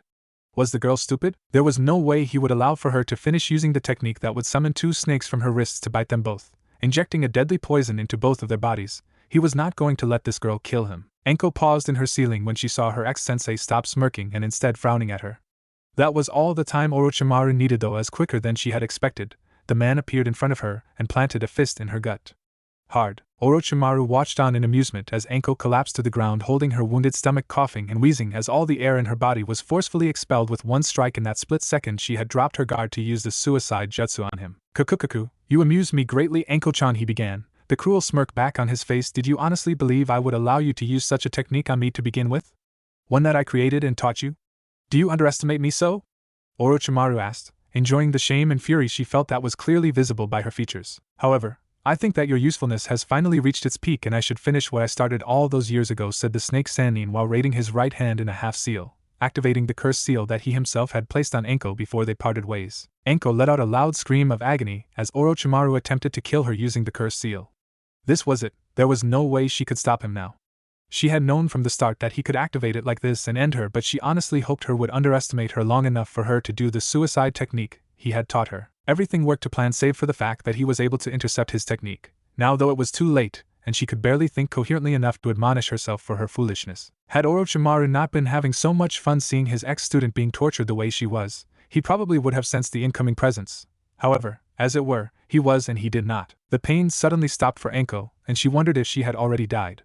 That theory changed, however, when she saw Orochimaru leaning against a tree holding his ribs while a stranger stood barely a few meters from her, covered in a dark gray cloak and wearing a straw hat. She too, like any other respectable jounin, had read through the most recent edition of the Bingo book, which described in very much detail as much as it could about all of the known missing nins in the shinobi nations, and having read said book, she recognized who this was immediately. The traits were undeniable. Gray cloak, straw hat, and he did look kind of young if his height was any indication of that. This was Uzumaki Naruto, the demon brat of Konoha. Orochimaru, seeing his attacker, glared at him before properly observing him and letting out a sinister chuckle. Kukuku, Naruto-kun, come to avenge your late sensei's death? Taunted Orochimaru, having righted himself from the, admittedly, painful blow the brat landed on him. Anko watched the exchange with interest, irrationally angry at having someone interrupt her while trying to kill Orochimaru and naturally curious about the boy who had the gonads to interrupt Orochimaru, the legendary snake Sannin, from torturing his latest victim. "Aye," was all he said as Anko felt a shiver run down her spine. The kid sounded emotionless. There was no anger, no happiness, no eagerness, no malice, just a simple indifferent answer to a simple question. The kid sounded eerily familiar to another that she once knew and worked with from the Uchiha clan. Oh? Not trying to avenge poor, deluded Sasori-kun? Goaded Orochimaru, trying to get this boy to attack him as Anko had, making this much easier on his part. He was not stupid enough to underestimate someone who was trained by someone like Sasori, a known perfectionist. Anko meanwhile was processing the information she just learned at a mile a minute. Sasori? Uzumaki's sensei was someone named Sasori. That name rang a bell, but she just couldn't place it. She decided to just store that piece of information in the back of her mind for later use, and see what would happen from this. "Aye, Orochimaru-san," replied Naruto, with just as much emotion as his last reply had, angering the snake Sannin slightly. This brat reminded him of someone he would gladly kill if he could from his old organization, and suffice to say, he didn't like that brat one bit. Naruto turned his gaze to Anko, who tried to get a look at his features, but they were obscured by a straw hat shadowing his eyes and a high-collared cloak that covered the lower half of his face. "You were foolish, Anko-san, for allowing the anger to get the best of you," he began, making Orochimaru smirk and Anko seethe. "Instead of putting up a fight like a respectable jounin would, your skills were reduced to that of a genin simply because you let anger cloud your judgment. Thought, admittedly," he continued, oblivious to the death glare Anko was directing at him and the amusement in Orochimaru's eyes. "The man is quite annoying," he finished. Anko and Orochimaru had their opinions of the situation switched, as now it was Anko with humor in her eyes and Orochimaru glaring in his direction with a frown on his face. "What is your purpose here, Naruto-kun?" asked Orochimaru, actually intrigued. He doubted the brat cared at all for Konoha, so he wondered what was motivating him. To kill you, he responded, as if it was the simplest question in the world. Inwardly, Naruto was amused at how the snake Sanin's eyebrow twitched, showing that his annoyance was finally getting the better of him. It seemed that he wasn't used to people simply being so apathetic towards him. I thought you didn't want revenge for your sensei's death? You lied? He countered. The brat was really starting to annoy him, and once he got the information he desired, he would kill him nice and slowly right after he was done with his old student. I didn't lie, answered Naruto truthfully. Though he hated the man for taking his beloved sensei away from him, he didn't let that hate cloud his judgment, or have an impact on his actions. He simply wanted to kill Orochimaru because Sasori asked him to do so. It was the man's dying wish.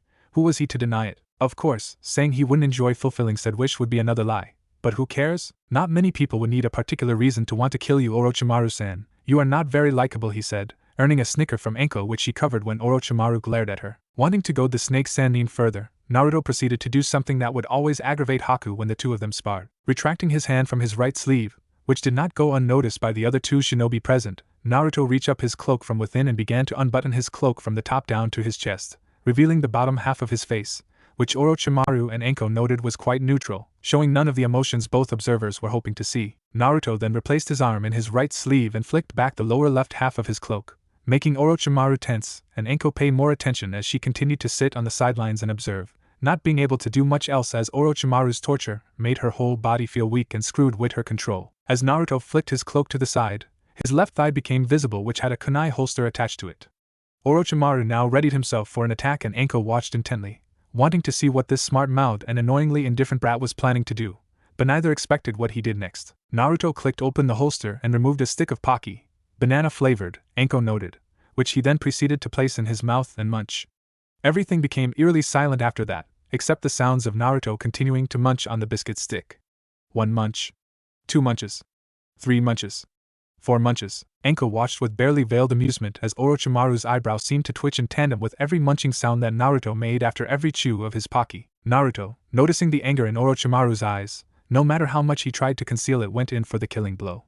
Reaching down to his left thigh holster again, he took out another stick while still chewing on the one in his mouth. He expertly flicked it towards Enko as it landed perfectly in the perplexed girl's mouth. "They're quite good," was all Naruto said, still chewing on his Pocky as Enko stared at him dumbfounded.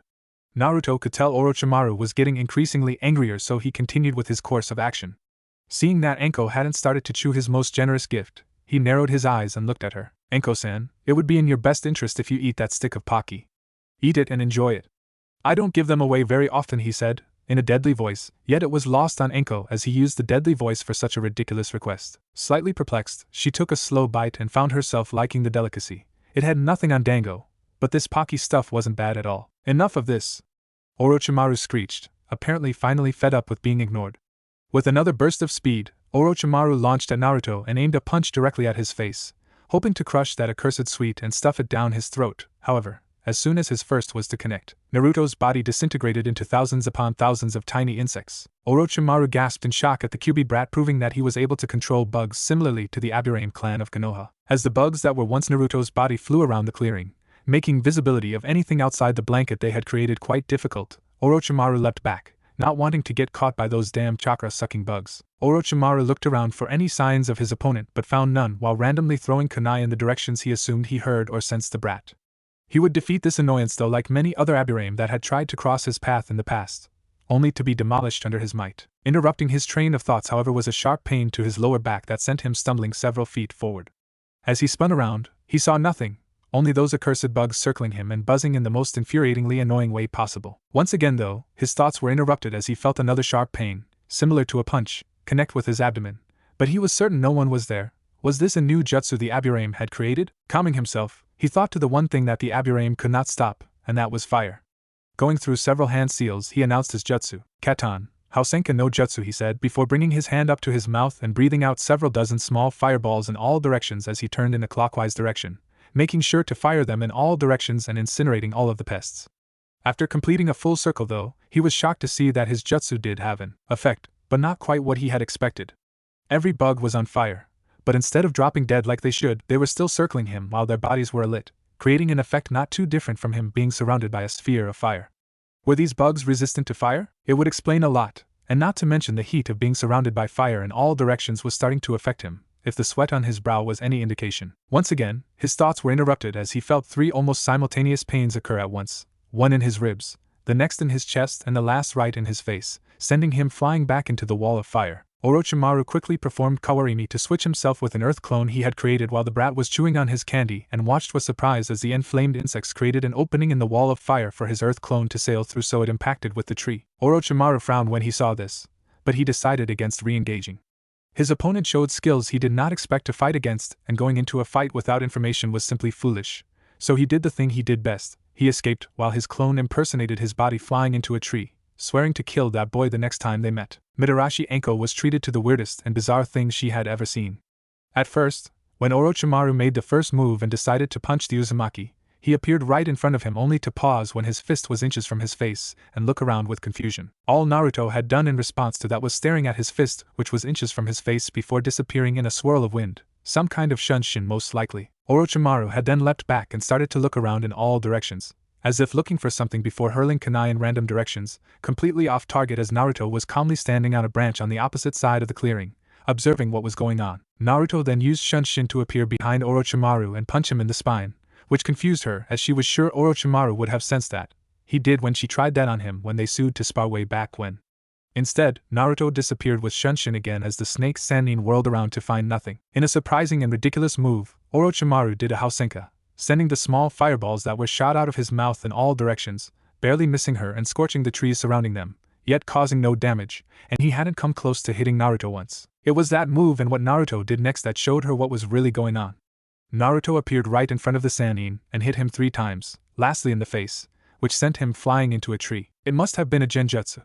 There is no other way Orochimaru's senses would be so clouded that he couldn't sense where these strikes were coming from, especially when he seemingly shot his Katon jutsu at nothing.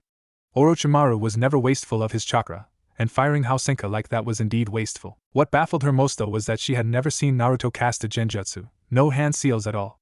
Was it when he got the Paki?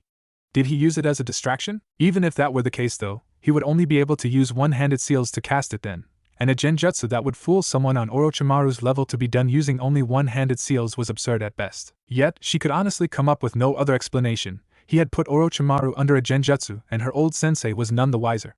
Just who was this kid? Anko-san, I suggest you get your injuries treated, he said, from somewhere above her as Orochimaru's body impacted against the tree and turned to mud. It seems our slithery friend has decided that retreat was his best option, and when a snake does not want to be found, it would be quite difficult to find it, he said, before he too left in a gust of wind. After several moments of silence, Anko struggled to stand, only succeeding with the help the tree provided her. She then replayed the memories of her bizarre encounter with her ex-sensei and Uzumaki Naruto, and came to one conclusion. She extremely disliked the brat, and next time she saw him, she would plant a kunai so far up his urethra that by the time she was done with him, he will find aiming while urinating to be pretty much impossible. Haku had decided to silently trail Uchiha Sasuke and his team if he was to find anyone working for Orochimaru at all in the forest. If the Snake Sannin's main goal in his operation in Konoha was to tame the Uchiha, then surely following him would prove useful, though for the first few days of his following and systematically avoiding detection that would no doubt occur if he allowed the surveillance cameras spotted him, nothing much occurred. The Hyuga and the pink-haired girl had to carry the Uchiha around as they continuously changed their camp locations, completely oblivious to his presence. It seemed that when Orochimaru had placed the curse seal on Sasuke, it knocked him out for quite some time as he did not awaken for quite a few days, and when he did, it was quite the scene to say the least. He and Naruto had agreed to meet again after this part of the exam was over on the outskirts of the forest on the northern side near the river, so he had plenty of time to father information. The first sign of action occurred 2 days after he separated from Naruto when Team 7 tried to make camp to rest after having to haul the Uchiha around while the Hyuga scouted for potential scrolls.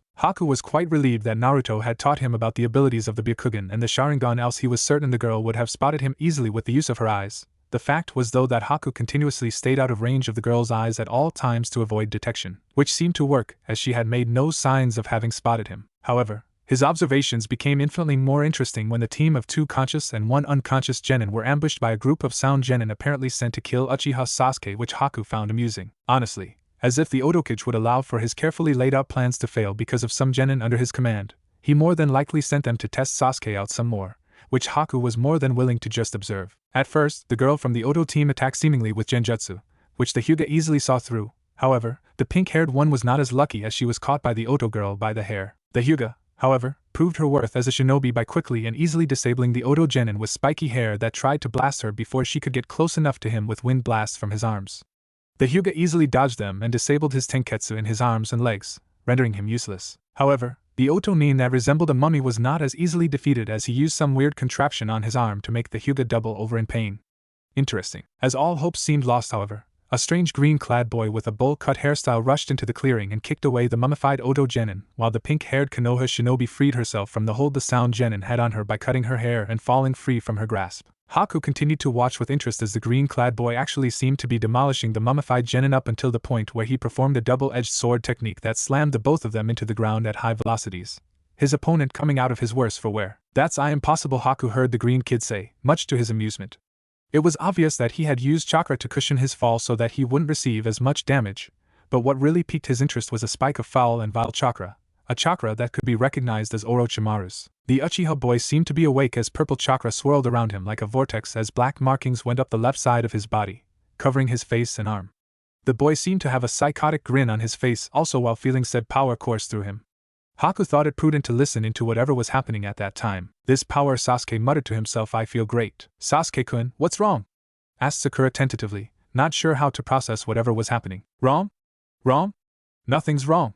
I feel great," the Uchiha exclaimed before his eyes settled on Sakura. "Sakura, who did this to you?" As Sasuke-kun, the girl stuttered, seemingly afraid of what lay before her. "I'm okay now, there's really no problem," she said, trying to defuse the situation. "I said who did this to you?" the Uchiha snapped, causing Sakura to flinch and point a shaking hand in the direction of the girl of the Oto team. Before said girl could say anything, Sasuke appeared behind her in a burst of speed and punched her with all of his newfound strength. The result was a large cracking sound that caused everyone in the clearing, and those watching, to either wince or pale. Sasuke had punched her in the lower back, most likely breaking it in the process. As the girl collapsed like a puppet that had lost its strings to the ground, Sasuke moved on to his next target, chakra still swirling around him while he basked in its power. Sasuke took slow yet deliberate steps towards the mummified genin who seemed to be contemplating his options. Suddenly, the remaining Otonin who was still able to fight reached into his pouch and produced a scroll. "Please let my team and me go, and we'll give you our scroll," he humbly requested, yet Sasuke would have none of it. "Why shouldn't I just kill you and eliminate the competition in the process?" he countered. "Then take the scroll from your dead hands?" he asked, a cruel smirk not unlike Orochimaru's on his features. "Sasuke-kun!" Sakura screamed out fearfully. "Stop this madness!"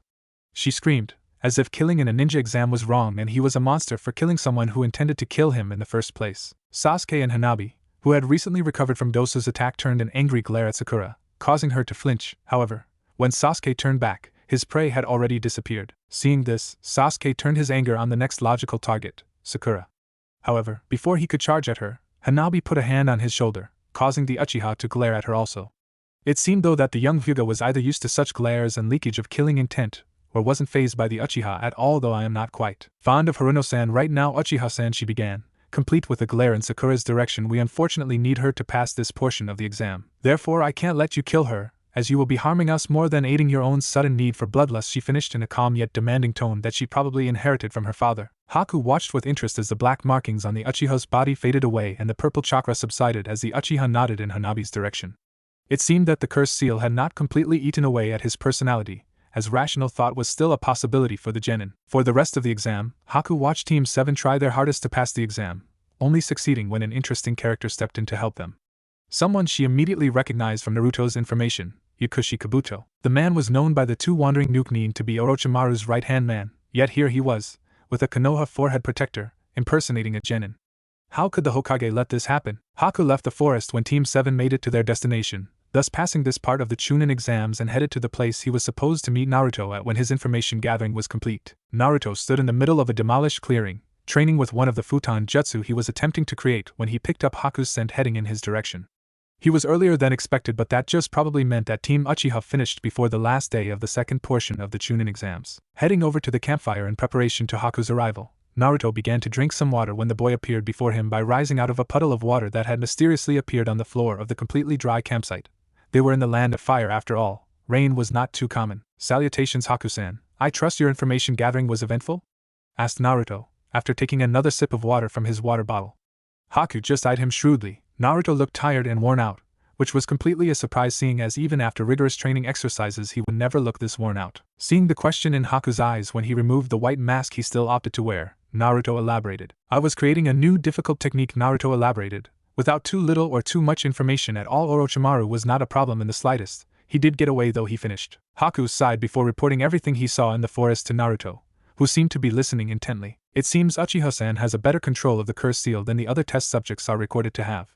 I met the first test subject fighting Orochimaru when I went to intercept him, and she seemed to be easily taunted into fits of rage. Either the Uchiha has more control over his emotions than we gave him credit for, or this curse seal was designed to take a longer time consuming the personality so that he could remain in Konoha for the remainder of the Chunin exams. Naruto mused out loud, as Haku nodded. I assumed the latter also. What do you think about Kabuto being a spy in Konoha? Asked Haku, while Naruto simply took a sip of his water in response. I know a lot more about Kabuto than he would probably like. Sasori-sensei used him as a spy before his death, and his role as a spy in Konoha for Orochimaru was known by me. I find it amusing though that he still is a spy masquerading as a genin, especially with his chakra levels and skill. One would think the illustrious village of Konoha would be able to notice such things, he finished, with an amused tone in his voice while putting an emphasis on his description of the village. What are our plans for now? Asked a curious Haku. Naruto leaned back against the tree and took out a stick of Pocky while pondering their next move. Odo has allied with Suna to conduct an invasion. This much we know, he began. Continuing when Haku nodded, we should scout out any sound shinobi who have infiltrated into the land of fire and hamper their plans. I'll leave that to you, he finished, getting an extremely confused look from Haku. I may not like Konoha, Naruto conceded, but I do not wish for them to be destroyed by Oto. It would bolster their village's popularity and power, and that is something Orochimaru should not have, he elaborated, sure that Haku understood now. I will attempt to gather more information on Orochimaru, he stated. I doubt he is anywhere near here anymore, so it would be rather troublesome if I were to look for him. The best I can do is wait for him to make his move and then strike. Haku looked worried and voiced his thoughts. What if Konoha shinobi capture you? He asked, not wanting his first real friend to be taken away from him. Naruto laughed softly, yet the laughter didn't much reach his eyes. I very much doubt they are skilled enough to apprehend me, he began, and even though they may not know much of the scheduled invasion, I very much doubt that they are completely in the dark, so their efforts will be directed elsewhere, he finished. Both shinobi sat in a comfortable silence as Naruto created a small campfire to cook their dinner. The following month will be interesting indeed. The Sandaime Hokage of Konoha could currently be found sitting in the village council chambers feeling a headache of epic proportions coming on. He found himself on more than one occasion cursing his predecessor for his untimely demise and leaving him again to this job he should have rightfully retired from many years ago. He was sitting in his rightful position at the head of the large circular table in the council chambers, flanked on each side by his old teammates, advisors and elder council members Mitokado Hamura and Yudetane Hamura. Neither of the two, despite being longtime friends of the old Hokage, were of the same mind as him in regards to protecting Naruto and keeping him safe, where he would constantly preach that it was the late Yandaime's wish for him to be seen as a hero for keeping the Nine Tails prisoner. They saw him as a possible avenue for Kyuubi to return and begin its reign of terror again. They may not have been as close-minded as most of the villagers in thinking he was the Kyuubi reincarnate. They weren't that stupid, because if that were the case, surely the boy would have killed them after the first sign of a lack of respect. Still, they seemed to be extremely happy when the boy was apparently killed, so imagine their surprise when Hatake Kakashi reports after a simple C-ranked mission that he had spotted someone who fits Naruto's description with excellent shinobi skills in the Land of Waves. After Kakashi brought this news to him, he was forced to inform the council of said information. Most of the shinobi on the council, like the Hyuga, Nara, Yamanaka, Akimichi, Aburame and Inazaka, were never Naruto haters, as he had dubbed those that called for the child's death. However, now that he has apparently been trained as a shinobi, they all, save him, agreed that he would be a threat to Konoha due to any anger, as rational as it may be, he would hold towards Konoha. At the time, Sarutobi had no choice but to allow them to do what they liked, and when they had gotten word of him being able to use the Kage Bunshin technique, a technique native to Konoha only as one of their kenjutsu, they deemed that enough of a reason to deem him an S-class criminal, because he obviously stole it from either one of their shinobi, or from a scroll owned by Konoha. Sarutobi tried to warn them that making him such a high-ranked criminal would only drag attention to the boy, but they wouldn't listen. They would discover at a later date how much danger they put their own village in by committing such an act. What Sarutobi puzzled over, however, was the other bit of information Kakashi reported and that the council deemed irrelevant. The boy was wearing a slashed Konoha forehead protector. That alone was weird, as he was never a shinobi of Konoha, therefore he could not be a missing nin of Konoha. So why wear the mark of a missing nin from a village, his own one on top of that? The wise Hokage could only come to one conclusion in regards to that question. He wants people to know that he was from Konoha, yet not a part of it. For what other reason would there be for not hiding his features, like the obvious whisker marks on his cheeks or his rare golden blonde hair? Naruto didn't care if people knew who he was and meant either one of two things: he was reckless and not as smart as he gave him credit for, or he was strong and confident enough in his own abilities to simply not care to the point where it doesn't matter. It hardly matters if Hunter Nin knew who you are if you could kill them for engaging in combat with you. Aside from the Naruto issue though, Sarutobi had other problems to deal with. That being Orochimaru being spotted within the Forest of Death and marking the last Uchiha loyal to Konoha with his curse seal, This was an issue for debate currently for the Konoha Council. There were arguments that they would have to be more delicate with the boy with his fragile mind being harassed more, while others opted to throw him in prison the minute he shows a desire to use its powers. The only reason the other shinobi of Konoha with the cursed seal, Mitarashi Enko, had not been locked away in the deepest of Konoha's dungeons with the key thrown away was because she had shown no desire to use the cursed seal's power. Quite the opposite. She had developed a legendary hating for her previous sensei, something a lot of the villagers failed to see when they address her as the snake slut or serpent whore. Sarutobi sighed again as the council continued to bicker about Sasuke while he pretended to listen. He was certain his headache would only increase soon with Enko reporting to him about having information on a certain blonde-haired criminal. He had told her that she would report her findings about Orochimaru and Naruto before the council and jounin of the village in this very meeting, mainly because he didn't want to deal with the bickering and annoying people who will make themselves known quite vocally during the report. As the argument about Sasuke being allowed to compete further in the exams reached its apex, he raised his hand in a gesture for them all to shut up so he could call on Enko to give her report. And shut up they did. While Sasuke-kun receiving the cursed seal from my ex-student isn't interesting and important to a degree, I have another issue of importance to bring to the council's attention, he said, his voice calm and weary, yet every syllable cut through the silence of the council chambers like a gong. He had now successfully grabbed the attention of the shinobi council who were now looking at him in confusion as if his claims were the stupidest thing in the world. However, he ignored the stares and motioned to one of the two jounin who were present at the meeting standing beside the entrance to the chambers. As he did so, every shinobi on the council swiveled their heads so that they were facing the door when they saw Mitarashi Enko's face, normally jovial and in a large grin looking oddly serious expression, warranting attention. Arigato Hokage-sama, she began, in an all-business tone. While I was in training ground 44 monitoring the second phase of the Chunin exams, my subordinates informed me of finding a team of Kusa genin with their faces melted off, a sign that Orochimaru is around and trying to infiltrate. My suspicions were confirmed when I felt a spike in chakra somewhere in the forest that felt exactly like his used to. Vile and evil, she explained. This part the council already knew. However, after feeling his chakra, I pursued it until I came upon his location where we had a quick yet ineffective fight, she said, looking like she was sucking on a lemon when she had to describe the fight. What happened, Enko-chan? We need details, asked the Hokage, not trying to sound too demanding but urging her to elaborate. I engaged and I tried to use a suicide technique on him. Unfortunately, he angered me enough to cloud my judgment along with the fact that he recognized the technique I planned to use on him,